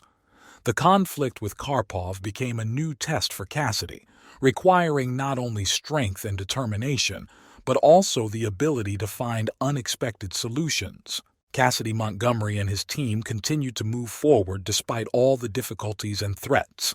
They knew that their path was full of dangers, but faith in their strength and the ability to overcome any difficulties gave them confidence in the future. New operations, new enemies, and new victories lay ahead of them, and Cassidy was confident that they could cope with any challenges. Cassidy Montgomery and his team continued to develop their skills and improve their mastery in the criminal world. Their reputation grew, and with it, attention from law enforcement agencies. Despite his successes, Cassidy understood that each new step required more and more caution. The next step was the smuggling of rare and expensive goods. Cassidy knew that trading in illegal goods could bring huge profits. He began looking for connections among international smugglers who could help organize shipments of rare works of art, antiques, and gems. The team began planning routes and hiding places to move goods across borders undetected. One of the most ambitious operations was a plan to rob several bank vaults and private collections containing rare jewelry and works of art. Cassidy and his team began by studying building layouts and security systems. They embedded their people among the maintenance staff to gain access to information and key storage points. When the day of the operation arrived, the team acted smoothly and quickly. They used their equipment to pick locks and disable alarms. Thanks to their experience and training, they were able to bypass security systems and take away valuable items without leaving a trace. Cassidy's team also began stealing expensive cars. They found the newest and most expensive models that attracted the attention of collectors and wealthy clients. These cars were stolen to order and then transported to other cities or countries where new owners were waiting for them. To successfully steal cars, Cassidy developed complex schemes, including the use of fake documents and changing license plates. They acted quickly and quietly, avoiding surveillance cameras and police patrols. Cassidy's team decided to up the ante by taking on corporate security systems. They entered the offices of large companies, hacked their servers, and gained access to classified information and financial data. This data was sold to competitors or used for blackmail. One of the most high-profile hacks occurred at a large technology company. Cassidy's team managed to gain access to secret developments and financial reports, which caused a huge scandal in the business world. This attracted the attention of both the police and crime bosses, who began to see Cassidy as a serious player. As the scale of operations has increased, so have the risks. Cassidy understood the need to constantly be one step ahead of his enemies. The police and FBI redoubled their efforts to catch him, using all available resources. Crime bosses also began to see Cassidy as a threat and a competitor. Cassidy faced rivals from the criminal underworld who were trying to oust him and his team. Conflicts began over territories and spheres of influence. Cassidy's team was forced to defend their interests, which led to a series of armed clashes and shootouts. One of the most dangerous opponents was a group led by a man named Mark "Tiger" Randolph. He was known for his cruelty and ability to eliminate competitors. A real war has begun for control of the city's criminal world. Cassidy and his team found themselves in the middle of this confrontation, trying to maintain their position and protect their lives. Despite all the difficulties, Cassidy was not going to stop. He continued to develop new plans and look for ways to expand his influence. He knew that the path he chose was full of dangers, but he believed in his strength and abilities. Cassidy and his team were ready for the new trials and challenges that lay ahead. Cassidy Montgomery and his team have reached the peak of their criminal career. Their operations were successful and their reputation unshakable. But one day, something unexpected happened. Cassidy simply disappeared. No one knew where he was, and this caused a huge commotion both in his team and in the criminal world. One day, when everything was going as usual, Cassidy did not show up for a meeting with the team. His phone was switched off and none of his closest associates could contact him. This was completely atypical for Cassidy, who was always in touch and kept control of all operations. Cassidy's team was in a panic. The lack of a leader put them in a difficult situation. Nobody knew what happened or how to proceed. A search began, but not a single clue could be found. The team was trying to figure out whether this was a law enforcement operation, a competitive attack, or something else. Cassidy's disappearance sparked a wave of rumors and speculation in the criminal world. Some believed that he had been captured and was being held secretly. Others thought that he had decided to go underground. There were those who believed that this was a cunning maneuver by Cassidy to divert attention and begin a new operation. While the team was looking for its leader, pressure from law enforcement and competitors increased.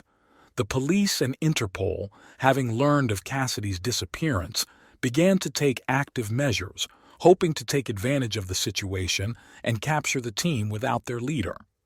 Competitors also did not miss the opportunity to weaken their positions and seize part of the territories and businesses. Weeks passed and no trace of Cassidy was found, but in reality Cassidy was not captured or killed. He was hiding in a secret hideout that only he knew about.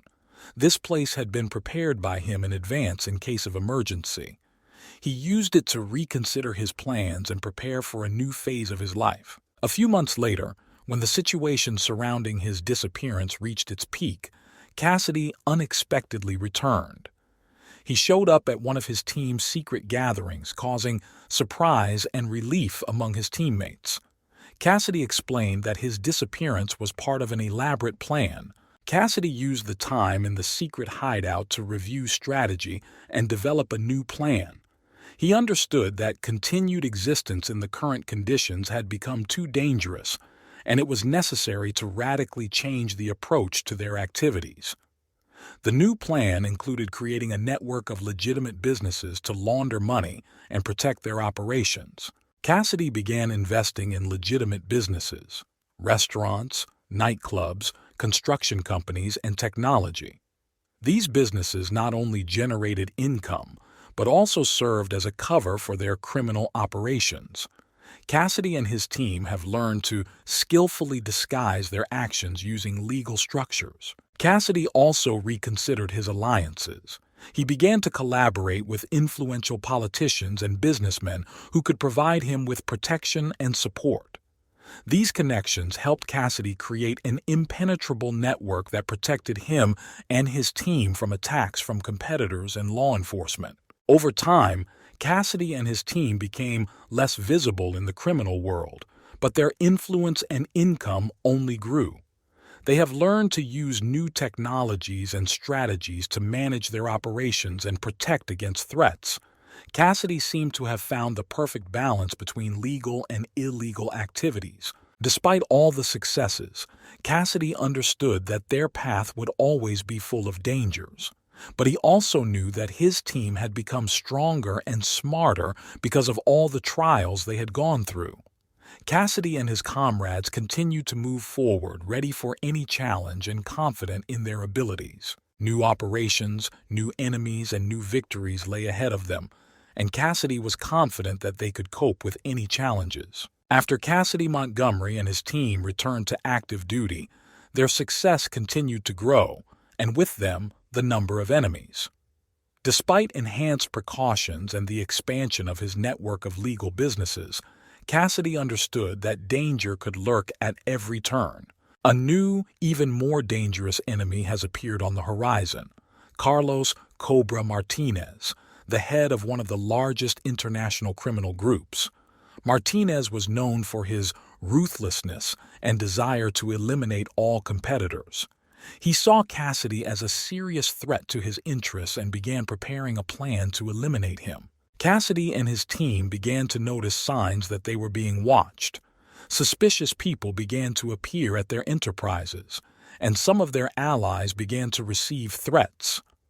Cassidy knew that Martinez had begun to act and that the danger was real. Cassidy decided to carry out another major operation to strengthen his position and show his enemies that they could not intimidate him.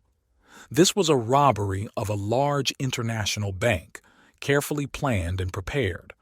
However, Martinez knew about this plan and decided to use it to deliver the killing blow. On the day of the operation, everything went according to plan. Cassidy and his team successfully entered the bank, hacked the security systems, and began removing money and securities. However, as they were leaving the building, they were met by an ambush. Martinez's men learned in advance about the time and place of the robbery and prepared for the attack. A fierce firefight began. Cassidy and his team are trapped. They tried to fight back and escape from the encirclement, but the numerical superiority of the enemies was too great. One by one, members of Cassidy's team fell to the bullets, and soon Cassidy himself was wounded. Seriously wounded, Cassidy realized that there was almost no chance of salvation left. He continued to fight to the last, protecting his comrades and trying to find a way out of a hopeless situation. But his strength failed him, and he was eventually surrounded and captured by Martinez's men. Carlos Martinez personally came to the scene to see his sworn enemy in the last minutes of his life. He coldly and mercilessly dealt with Cassidy to permanently eliminate the threat to his business and show everyone that no one could challenge him and get away with it. Cassidy Montgomery's death was a huge blow to his team and everyone who knew him. His name will forever remain in the history of the criminal world as one of the most daring and skillful criminals of his time. People respected him for his skill and courage, but they understood that the world of crime does not forgive mistakes and weaknesses. With the death of Cassidy, his team was forced to go into hiding and rebuild their activities. Some of his comrades continued his work, trying to preserve the memory of their leader and his legacy. Others decided to leave the criminal world and start a new life. But despite all the difficulties and losses, the spirit of Cassidy Montgomery continued to live in the hearts of those who knew and respected him. His story became a legend that inspired new criminals and reminded everyone that every path, be it legal or criminal, is full of dangers and challenges.